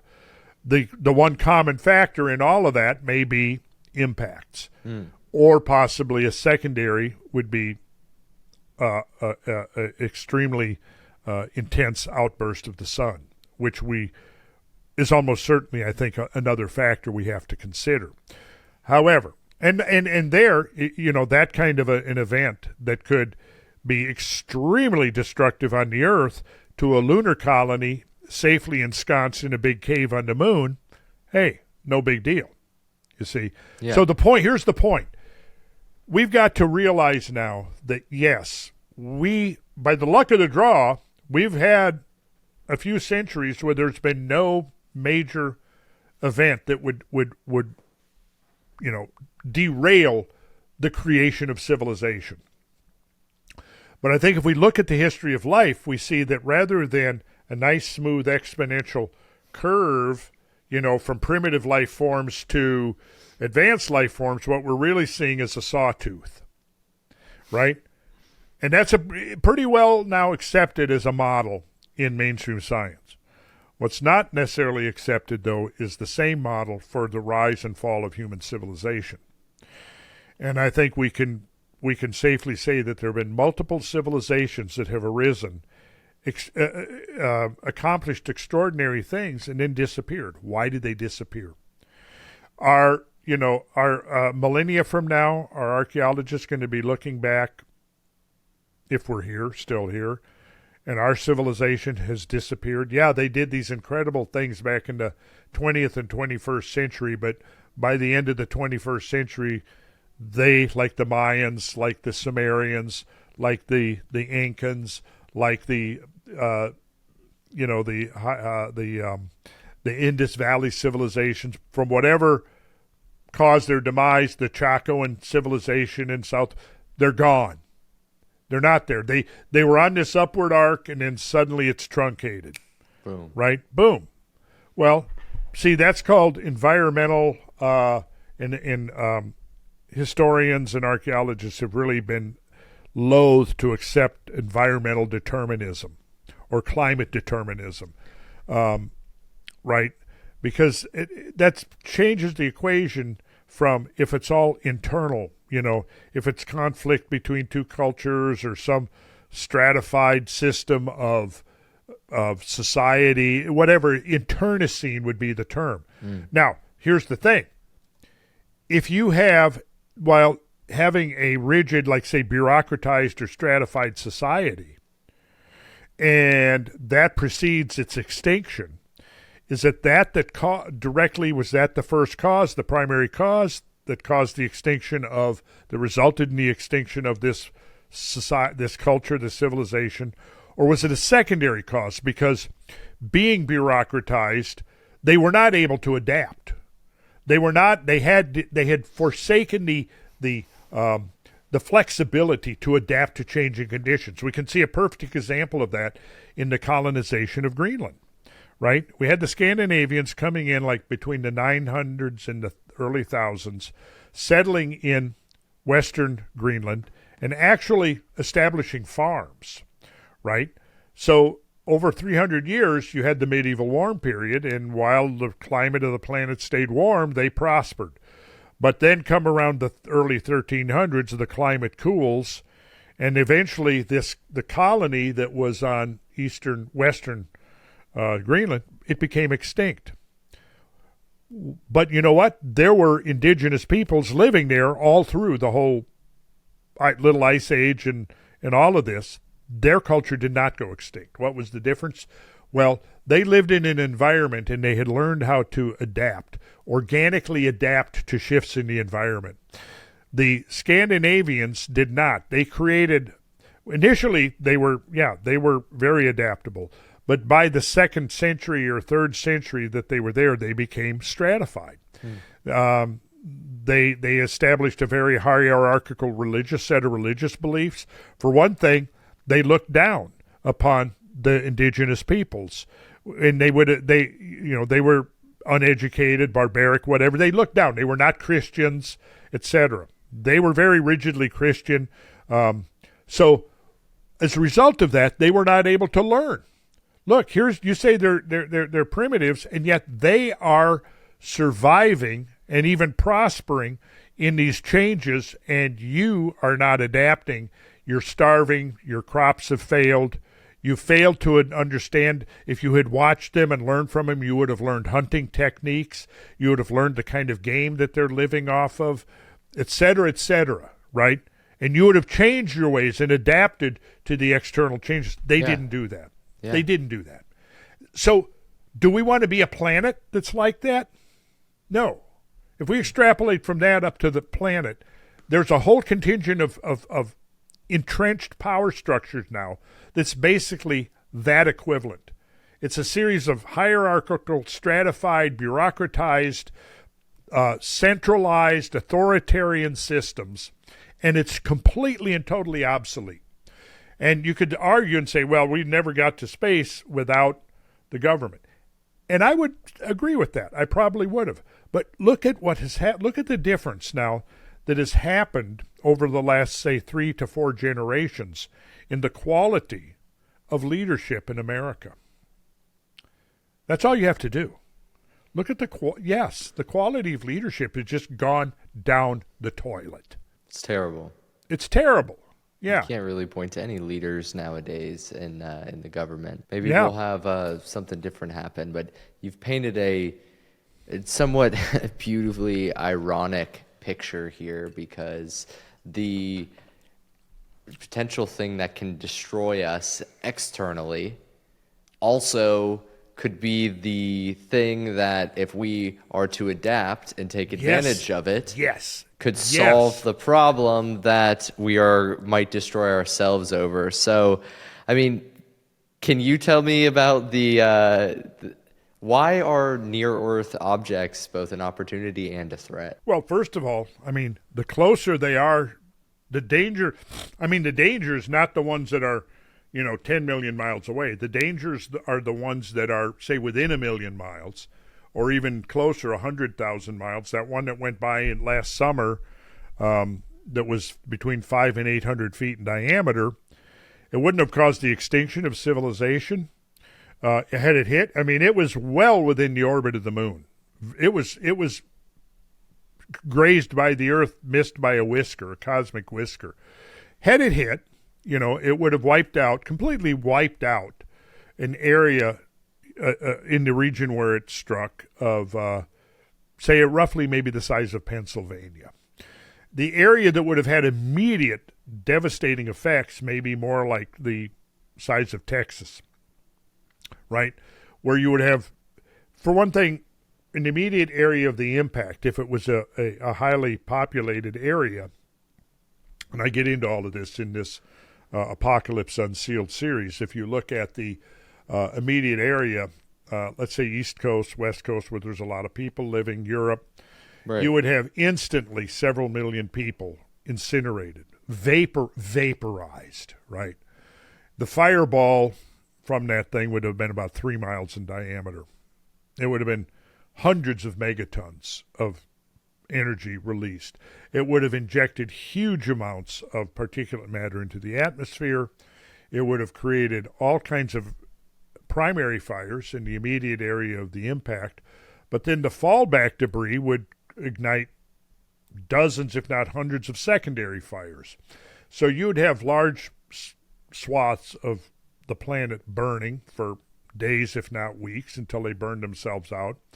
So now, in addition to the particulate matter, you've got smoke, you've got soot, and this is going to be carried through the atmosphere, just like we know volcanic eruptions. The effluence of a volcanic eruption within a week or two can encircle the globe. We saw that, with Pinatubo.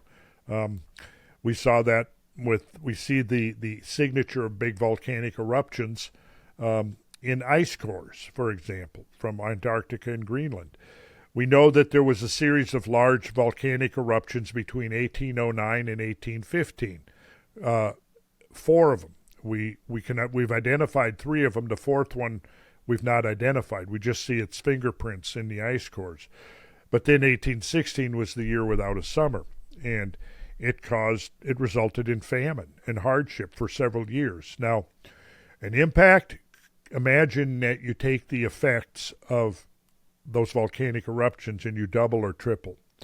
So now you're looking at an event that could cause, as secondary consequences, collapse of agriculture almost on a worldwide basis for a year or two. Yeah. So now the initial deaths are going to be followed. The real majority of the deaths are going to take place in the aftermath. Now, what if another very plausible scenario is that Earth encounters clusters of debris where you might have the equivalent of a Tunguska event, but times 10 or 100. Now, Tunguska event was 15 megaton hydrogen bomb exploding 5 miles up in the air, right? Now, if that had happened over a major populated area, again, millions of casualties, literally millions. What if you had an event that, and this isn't just conjecture. This is a plausible scenario, and it appears that this is part of the encounter processes where, yes, on one end of the spectrum you have the big dumb rock that single crashes into the Earth, digs a big crater, causes a lot of destruction and death, and leaves a scar in the Earth that you can come back thousands of years, hundreds of thousands of years later and identify. But the Tunguska events don't.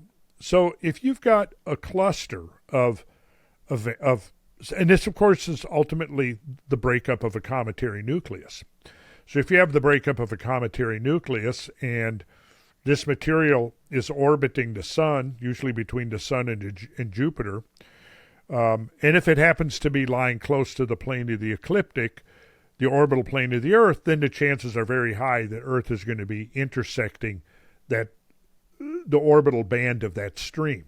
Mm-hmm. Now, if it's a fairly young demise of the cometary nucleus, you will have denser regions within the stream. The longer the stream and the more the orbital loops it makes, the more diffuse that stream becomes, right? And then eventually when it gets really old, the stream will be almost uniformly distributed through its orbit. However, hiding in there, you might still have, like the estimate are that there could be 100 objects hiding in the torrid stream that are up to half a mile or larger in diameter. Now, of course, space is big, and we cross the torrid stream twice each year, and usually what we get is a nice meteor shower. But if in that there are Tunguskas, clumps, clusters, so one of the things that we have to reckon with is that some of these encounters in the past may have involved, in a sense, cosmic shotgun blasts. Multiple Tunguska-type events that haven't left the obvious calling card that you find with the larger, denser objects. Right. So we're having to deal with that. See, we have to face these facts, and then when you do, you've ramped up the motive all the much more, I think, by an order of magnitude for, yes, this is why we need to move and become a cosmic civilization, because then we can handle what the cosmos throws at us. Yeah. And you brought up this question, and let's answer that. This has kind of all been leading up to the answering the question. The asteroids that cross Earth's orbit are first the near-Earth asteroids, and they're ranked. Some of them are more dangerous than others. We don't know, at this point, we don't know of anything that's going to hit us in the next 100 years. But there's a lot of stuff out there that we don't know. That the one that passed Earth last summer, the 800-foot, I think it was only discovered a couple of years ago. And others that have made close encounters were discovered only a few weeks before the close encounter, right? Right. So we certainly don't know.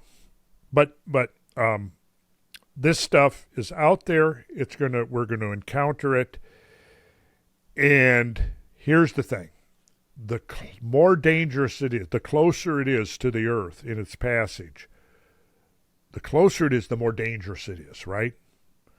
The ones that are going to pass close to Earth, like Apophis, that would be considered and ranked very dangerous because we don't know, subsequent to the 2029 close passage, it could be perturbed enough in its orbit that the next one that's closer, the one after that is even closer or maybe even a direct hit. We don't really know that yet, okay? But here's the thing. If we discover an asteroid that is on a loop around the sun and it's Earth crossing, and in our Earth's orbit around the sun and this thing's orbit around the sun, obviously before we have an impact, like with Shoemaker Levy 9, it was making close passages. We don't know how many close passages, but those passages were probably getting, each loop around it probably got closer and closer until the final one, it impacted, right? So we discover dangerous asteroids. We start really taking a full census, which again could be done very effectively from the moon, right? And what we do is whatever ones, the most dangerous ones, are the ones that we go and we harvest and extract their resources first. And they are the most accessible, right? They're the closest, the most dangerous, and the most accessible.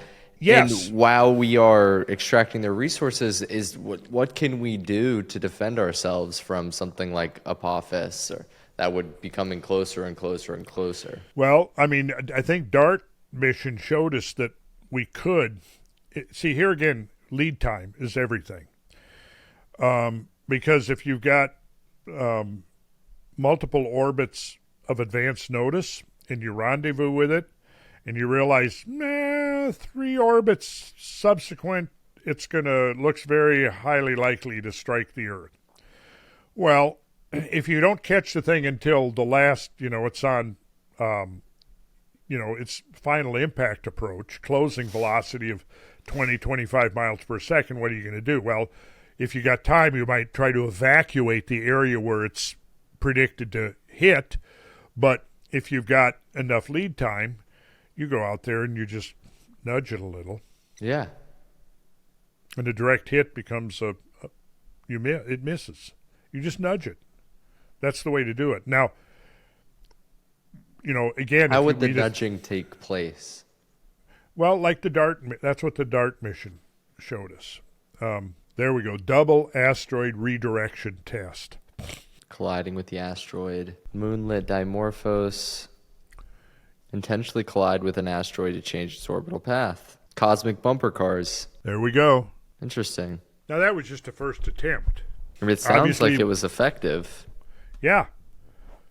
But obviously, we'd want to improve and optimize our interdiction capabilities. Right. Yeah. And so, kind of wrapping back to a point we've been orbiting around for quite some time is O'Neill's cylinders and what a free-floating space colony would potentially look like. And, I mean, what would it mean for us, even in planetary defense or resource extraction from asteroids? Well, let's go back to your original question about Moon versus Mars. So, in the scenario that I would envision, we would be looking at in the near term, colonizing the moon, a lunar base that now we use as a spaceport for the exploration and economic development of the solar system. So that's kind of step one for us right now. That's how I think of it. Now, do we go to Mars direct like Robert Zubrin has proposed?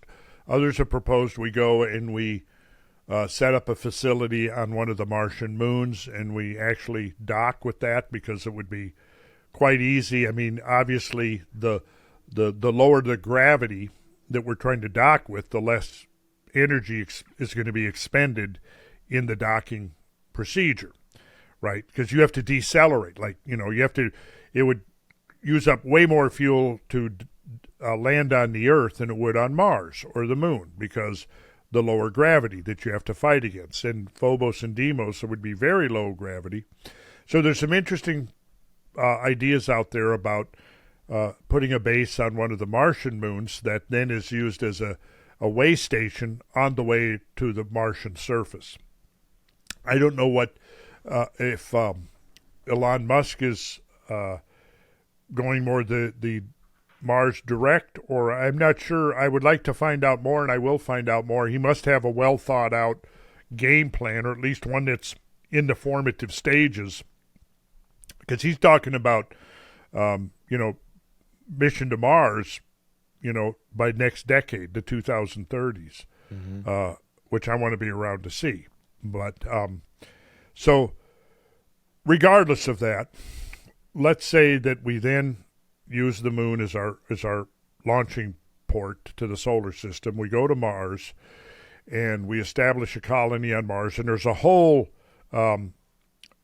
scenario that's been worked out by a bunch of pretty smart people. Like, let's see if I have it handy here. No, I don't have it within reach. But this same guy that wrote this really interesting book, Entering Space. Oops, there we go. Robert Zubrin.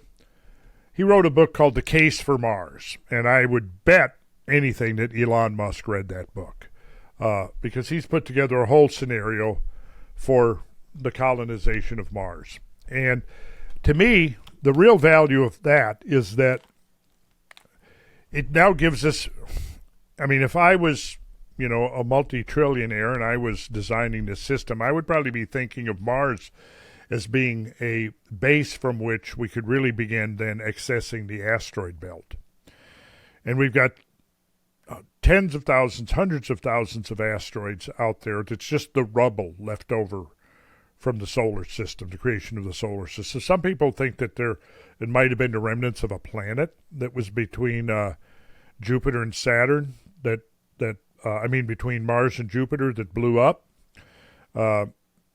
I don't know. I'm a little skeptical of that, maybe, because there's not enough material there to have been a whole planet. But the amount of material that would then become available to us is, so extraordinarily huge that one could almost consider it infinite, right? So what we do is we start by extracting materials from the moon, the regolith, and we could we could mine that with no problem to the moon at all. And then once we get to the asteroid belt, now we begin to harvest the asteroids. Now, what do we do with that raw material the metals, the oxygen, the water, all that? What do we do with all that? Well, the O'Neill concept is we begin to create free-floating colonies in space that are large enough to contain atmosphere, and they would rotate to create gravity, right? So let's start with the Stanford torus, which is this. And interesting, it is a torus, which we know is also the preferred form of a plasmoid. There we go. It's rotating. It has mirrors here that are reflecting sunlight. So this is a glazed area here. You see this? Mm-hmm. So the mirrors are reflecting sunlight into these windows, essentially is what they are.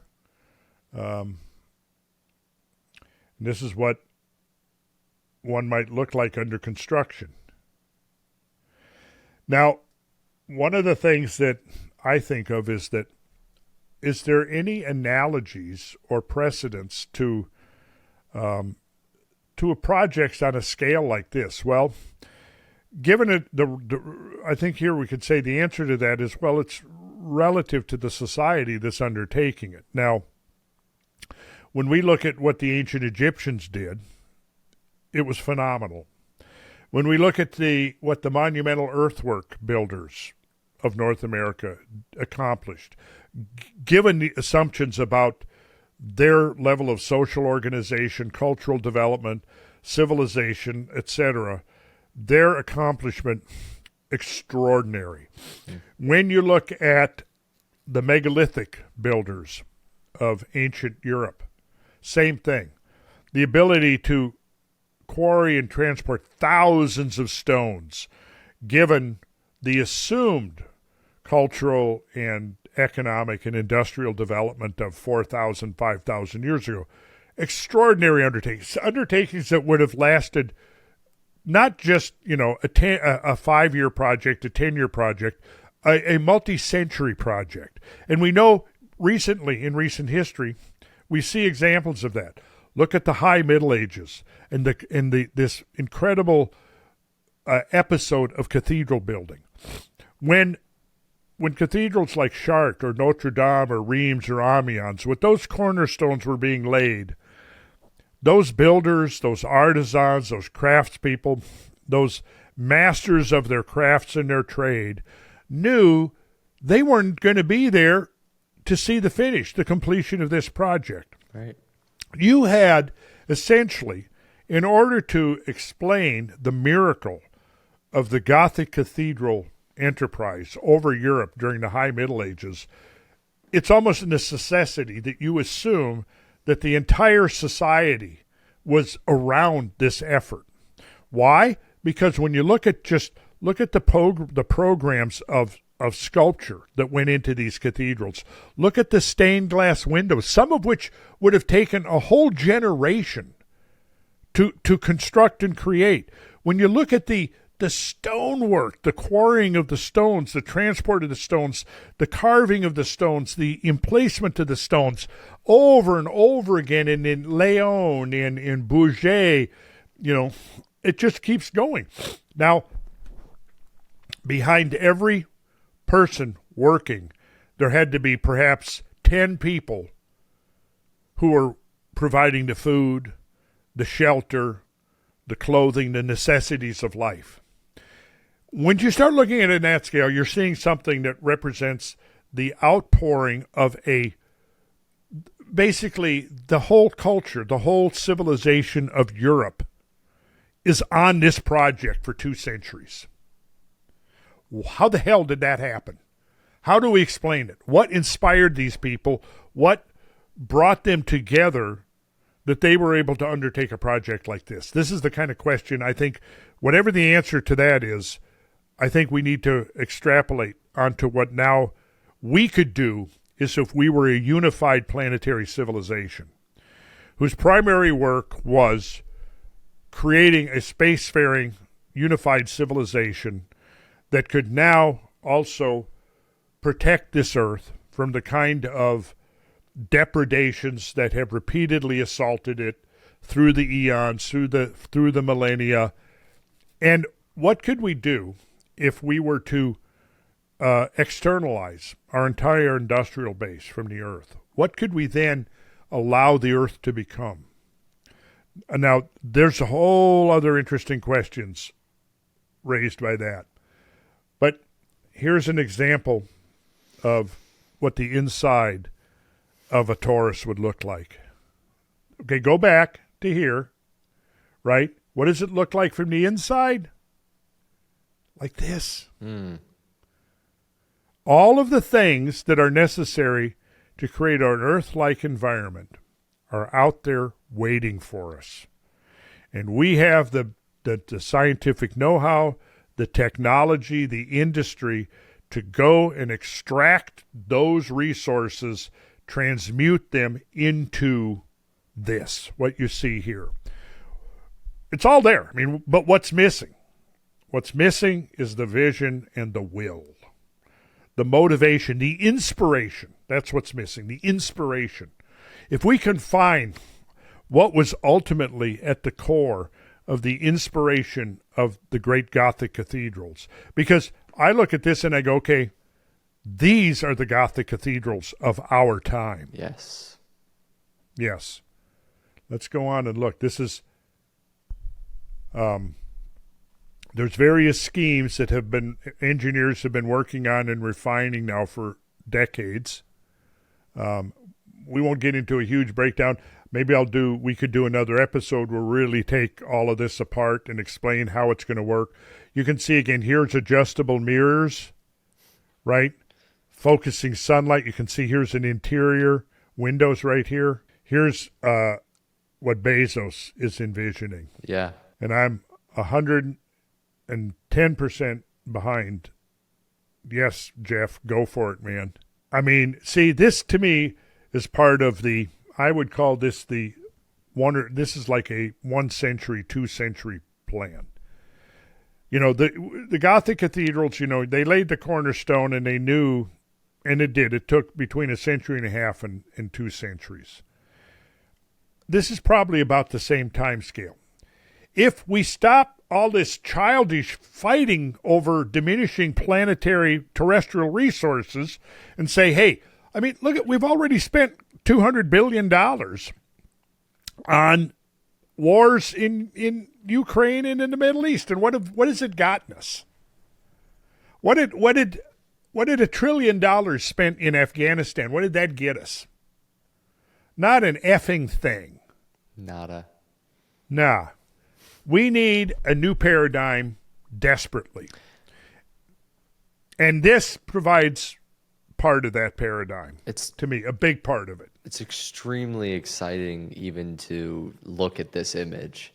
It makes me feel like a child looking at a brand new picture or toy that I never thought would be possible. And it's very real for humanity to look at this and say, okay, well, we can do this.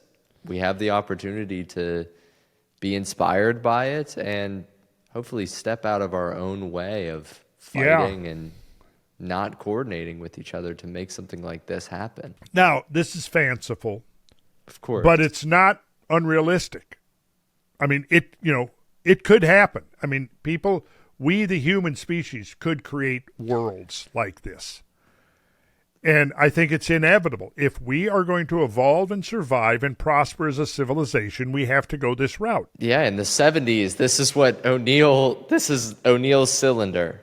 This is not a science fiction idea. This is a well-respected and well-researched. And you're mentioning Jeff Bezos, one of the richest people in the world, financing a campaign that is about investigating and building something like this. Yes. He's a big proponent and fan of O'Neill's Neil's concepts. You see here, this is not unrealistic. This is not just fanciful. I mean, you literally could have blue sky and atmosphere. You could have weather. And then here's, like the outside, you see here, these, if I recall, these are agricultural cylinders where food is being grown. And you've got your large mirrored panels. This is the nose of a O'Neill cylinder. You can see down here is the window. There's two of them locked together, orbit, that are rotating. Now, what's interesting is if you look at this, you see there's another one in the background here. Mm-hmm. Well, once they've been referred to as islands in the sky. Once these islands begin to proliferate, the amount of energy necessary to travel from one to the other would be minuscule. Because in the vacuum of space, all you need is a little boost in the right direction. You'll go to one of the others to visit your cousins or whatever who are living in that one. And maybe over there they've reproduced an environment like Hawaii with that type of climate. And then you go to another one and maybe they've reproduced a climate like, I don't know. Playa del Carmen, Mexico. Yeah, exactly. Or, a forest. Yeah. Yeah, I mean, this is pushing the bounds of what potentially could happen, but these ideas are not just suddenly jumping out at us in the last couple of years. They've been around marinating for 30 and 40 years. And it's going to take some work. That's the part that is exciting for us to embark on. It's going to take work and coordination and a lot of smart people starting to think about these problems and think about this exploration that we're trying to go on and work on it. Actually coordinate around something that says that makes us think that we can expand beyond our current paradigm. And yes. So we've covered a lot of ground in this conversation. I think we've been talking for over 2 hours.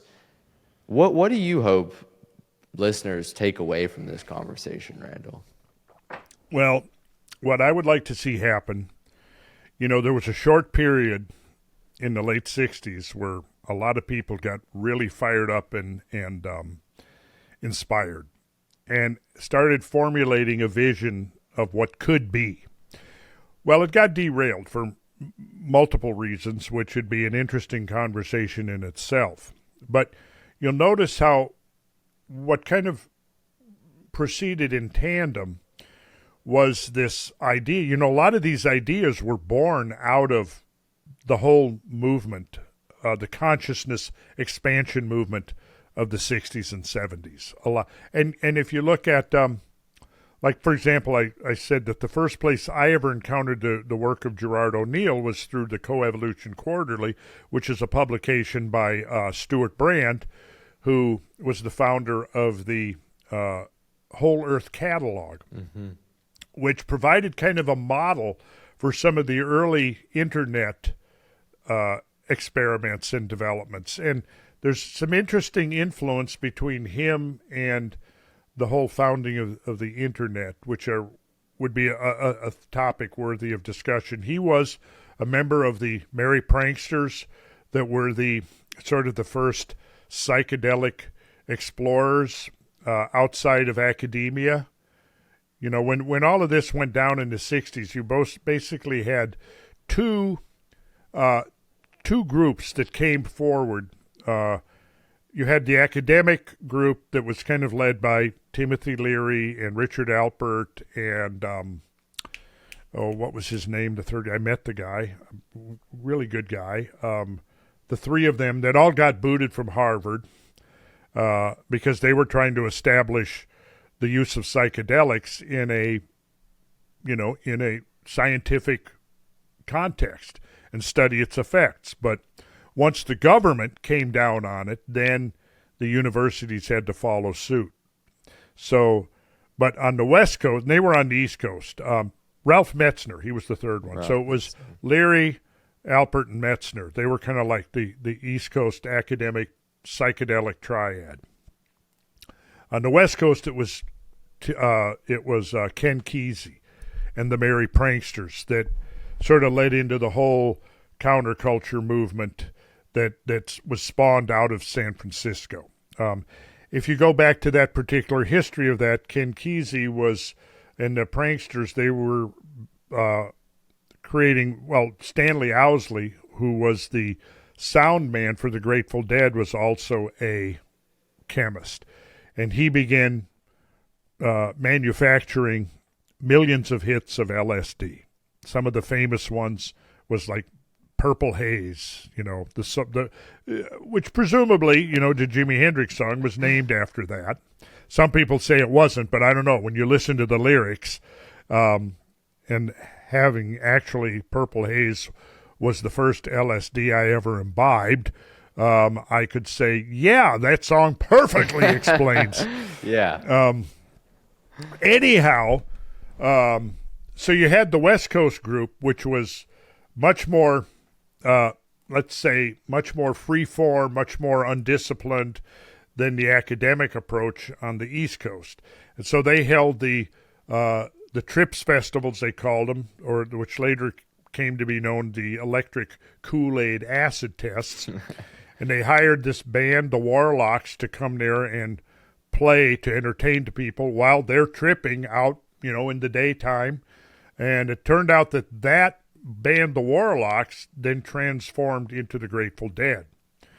And all of the stuff that came out of the 60s, between 66, then in 67, it sort of peaked in San Francisco with the Summer of Love, Haight-Ashbury, which was kind of the center of the West Coast psychedelic movement, but it quickly spread across the whole reaches of the North American continent. So, but 1969, you had Woodstock, summer of August of 1969, where, whatever the estimates are, 500,000 to 1 million people came together, and it was sort of unprecedented because where did you ever have 1 million people or 500,000 people getting together and nobody got killed? No, there was no violence that anybody knew of. It was, it was people who were drawn to this event because they had gone into that realm and discovered that, yes, there are higher dimensions of consciousness. Absolutely they are. And for those people who initially, like me, I had no idea what I was getting into the first time I did. I was 17 years old. What did I know? And I thought by the time you're 17, 18, 19 years old, you think you're kind of like getting reality figured out. And you kind of know the rules of the game and what the parameters are. Well, within about 4, 5, or 6 hours, I quickly learned I didn't know any of that. And that there were other dimensions of existence that I had never even imagined. And it set me off on a quest to understand what I had experienced, which led me into a lot of very interesting things and down a lot of interesting avenues of study and research and practice and learning and so on. But I think that what came out of that, and I'll just cite Stuart Brand. Stuart Brand was a prominent member of the Merry Pranksters. So what they did, they named themselves after the old German tales of Till Eulenspiegel and his merry pranks. Very interesting tales. You should look into that. I will.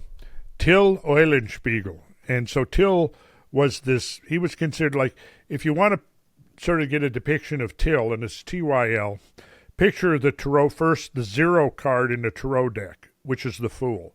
That is kind of Till Eulenspiegel. The thing is while everybody thinks he's a fool, he's actually the smartest guy in town. And he uses his intelligence to play tricks on all the pretentious people that think they know what the fuck is going on, right? And he always humiliates them. He always outsmarts them, etc. So Till Eulenspiegel and his merry pranks was the inspiration for the Merry Pranksters. Very interesting. And so they sort of adopted that lifestyle. They were the ones who started growing their hair long and dressing in colorful clothes. And, it was kind of like they called themselves, what did they call themselves? Oh, the Technicolor Amish. I think is how they referred to themselves.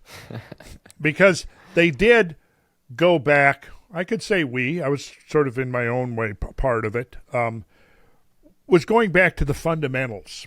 And what were the fundamentals? Well, the fundamentals are basically family, community, land, connecting with the real parts. Because by the 60s, really humanity, particularly in the industrialized countries, was becoming very severed from the natural organic world. And so a big part of the transition of the counterculture was getting back to the land. And interestingly, I'm going to talk about this in some of my podcasts about how the transformation of human consciousness was reflected through popular culture, starting with things like music was the most obvious example. But everything that was going on in popular culture was reflecting this enormous, like, seismic shift in human consciousness that was primarily taking place in the minds of young people who had not been so indoctrinated or habituated to a given reality model. That was certainly my case. And I look back and I go, okay, I think I was actually the perfect age to do it, because my models of reality had not become so entrenched at that age that it was a problem or difficult for me to let go and realize, yes, there are larger realms of reality and they are accessible to humans. And once you've had that experience and you go and you start looking at traditions, you realize, okay, yeah, there have been people, mystics and yogis and people like that, prophets and so forth, that have accessed these realms and these dimensions. And like, I guess I could say I had sort of the stereotypical idea that, oh, well, take LSD and you have hallucinations. Well, I didn't have any hallucinations, particularly that first one, because what I came away with was, wait a second, I thought I was going to go into some, maybe, I was going to have hallucinations or I was going to see things that weren't there, but it was the exact opposite. I came away from it going, okay, this, however I explain it, I certainly didn't know how to explain it that first trip when I was 17, but I came away from it experientially knowing that what I had seen was a higher reality. And that over the next couple of years, through immersing myself in studies of alternate traditions, it was confirmed to me that, yes, there was a tradition of shamanism and mysticism and metaphysical experimentation that could yield expansions of consciousness that were the counterparts of what I had just experienced. And everything I've learned since then has convinced me that, yes, that's the case. We are limited by our five senses and our cognition of, which is a very filtered process of reality. Because obviously, you could not go, if you go into a major mystical episode or prophetic vision or a psychedelic experience, and you're suddenly the realm of reality has just mushroomed and you're seeing and understanding things that you're suddenly, and we now know from tests that, yeah, you literally are activating dormant parts of your brain under the psychedelic experience.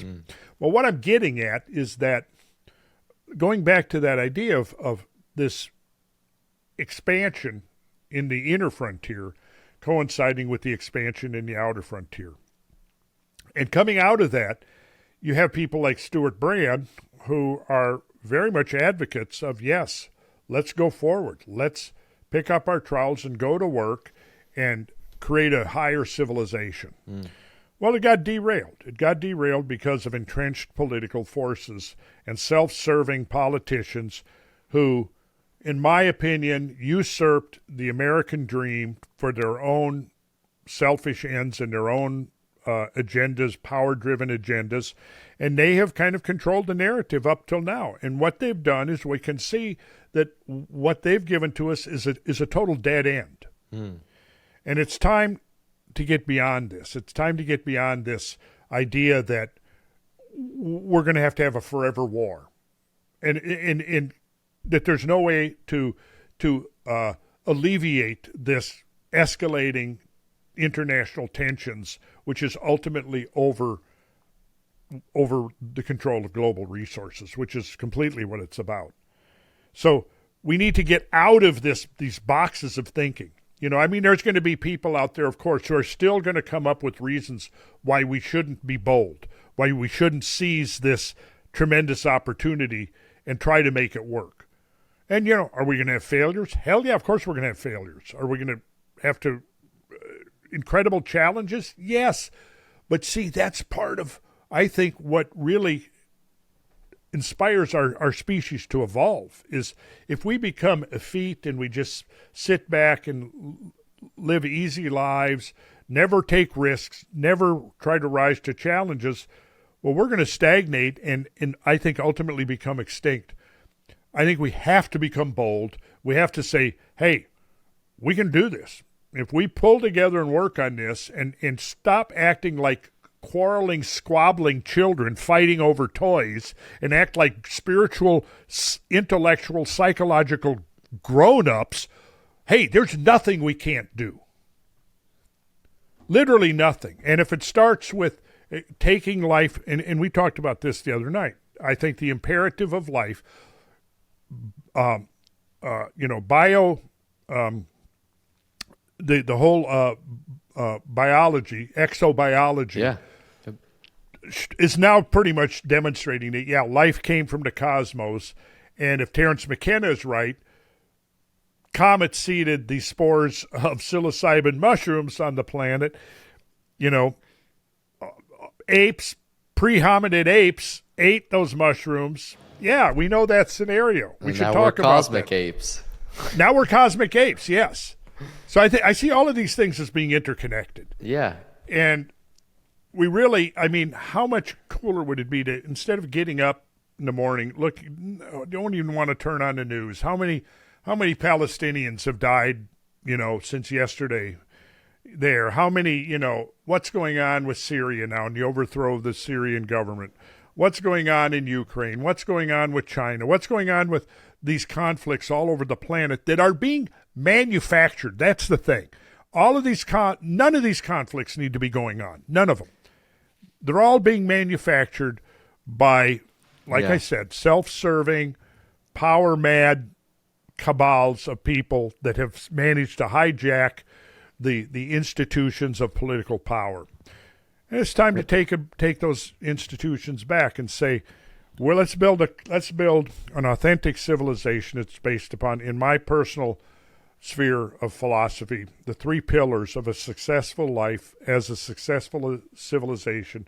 These three things are peace, freedom, truth. And truth. Peace, freedom, and truth. And unfortunately now in our entrenched political institutions, we got none of those. We have no peace. We have no freedom. We have no truth. Yeah. And people need to wake up. People need to wake up and realize that, hey, doesn't mean you can't enjoy, trivial stuff. You can't enjoy the superficialities of life because you can't be intense and heavy all the time. You got to have breaks, whatever that is. Sure, yeah, if you like sports, yeah, watch football, watch baseball, watch UFC. If you're whatever, you like fashion. Okay, that's cool.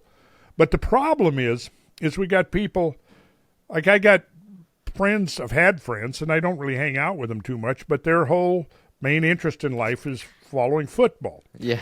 Now, there's nothing wrong with that at all, but it's all a matter of proportion. Look, you can if you spend 8 or 10 hours a week, 12 or more hours a week following football, you can afford 1 or 2 hours to try to understand what's really going on with the world and look at the bigger picture. Yeah. And that's kind of what we're trying to do here, isn't it? That's why we came up with the term, the big picture. That's exactly what we're trying to do. And I love where you were taking us, Randall.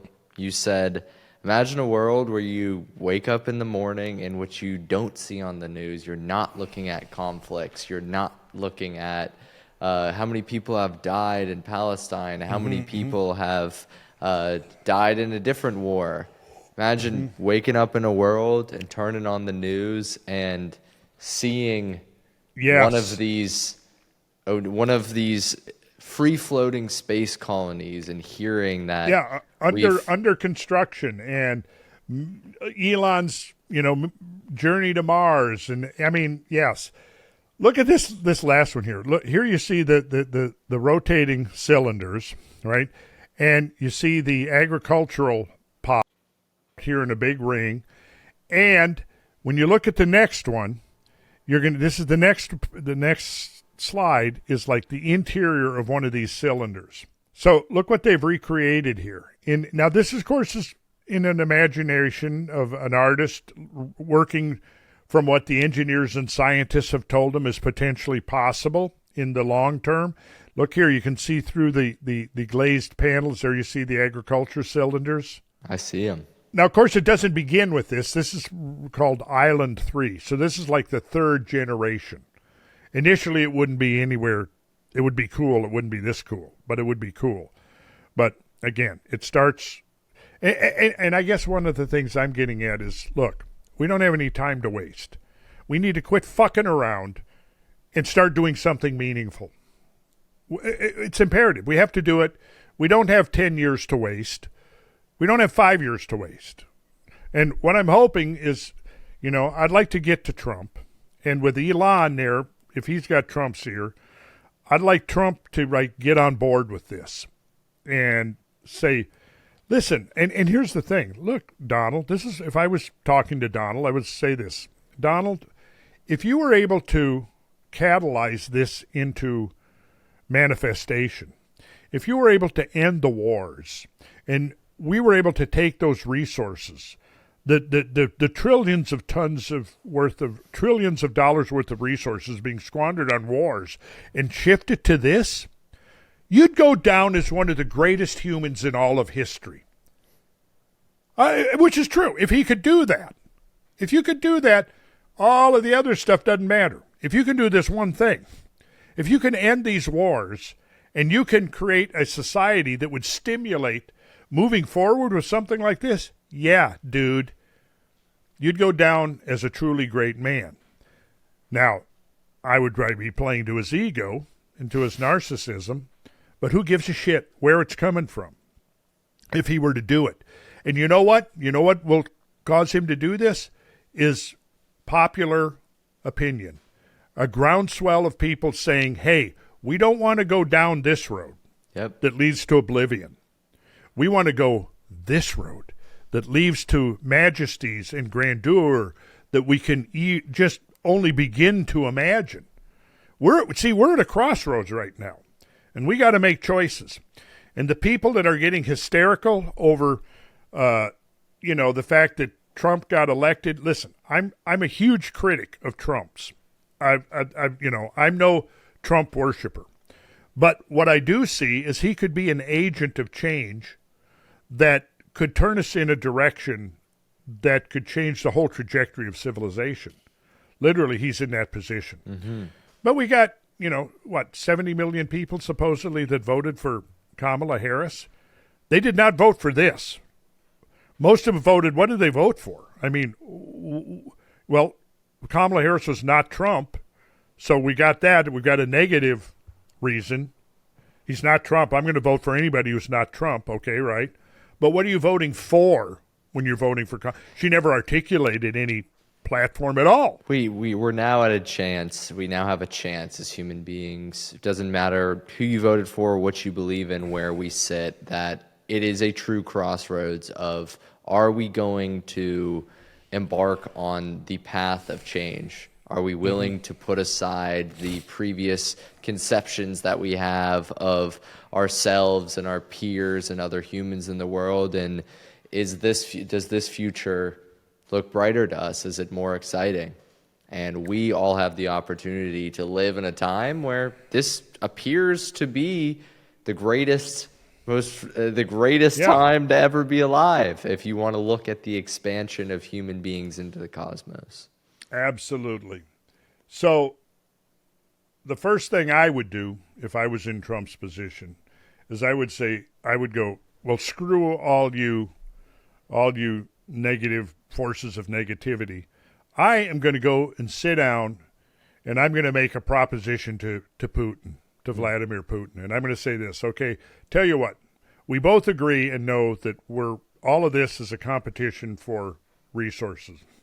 Instead of squandering hundreds of billions of dollars, destroying infrastructure that's already been created, wasting energy, then have to utilize more energy to rebuild what's been destroyed, which then means we have to dig more fossil fuels out of the ground. Why don't we do this? Why don't we form a joint venture? And why don't we do this? Why don't we do, first of all, let's upgrade the International Space Station so it can act as a waypoint between Earth and Moon. And then let's get the fuck to the Moon and build an international lunar base up there. And, hey, we'll even invite Xi Jinping to join us if he wants to. And then somebody, of course, say, they're dictators. Oh, they're dictators. You want to...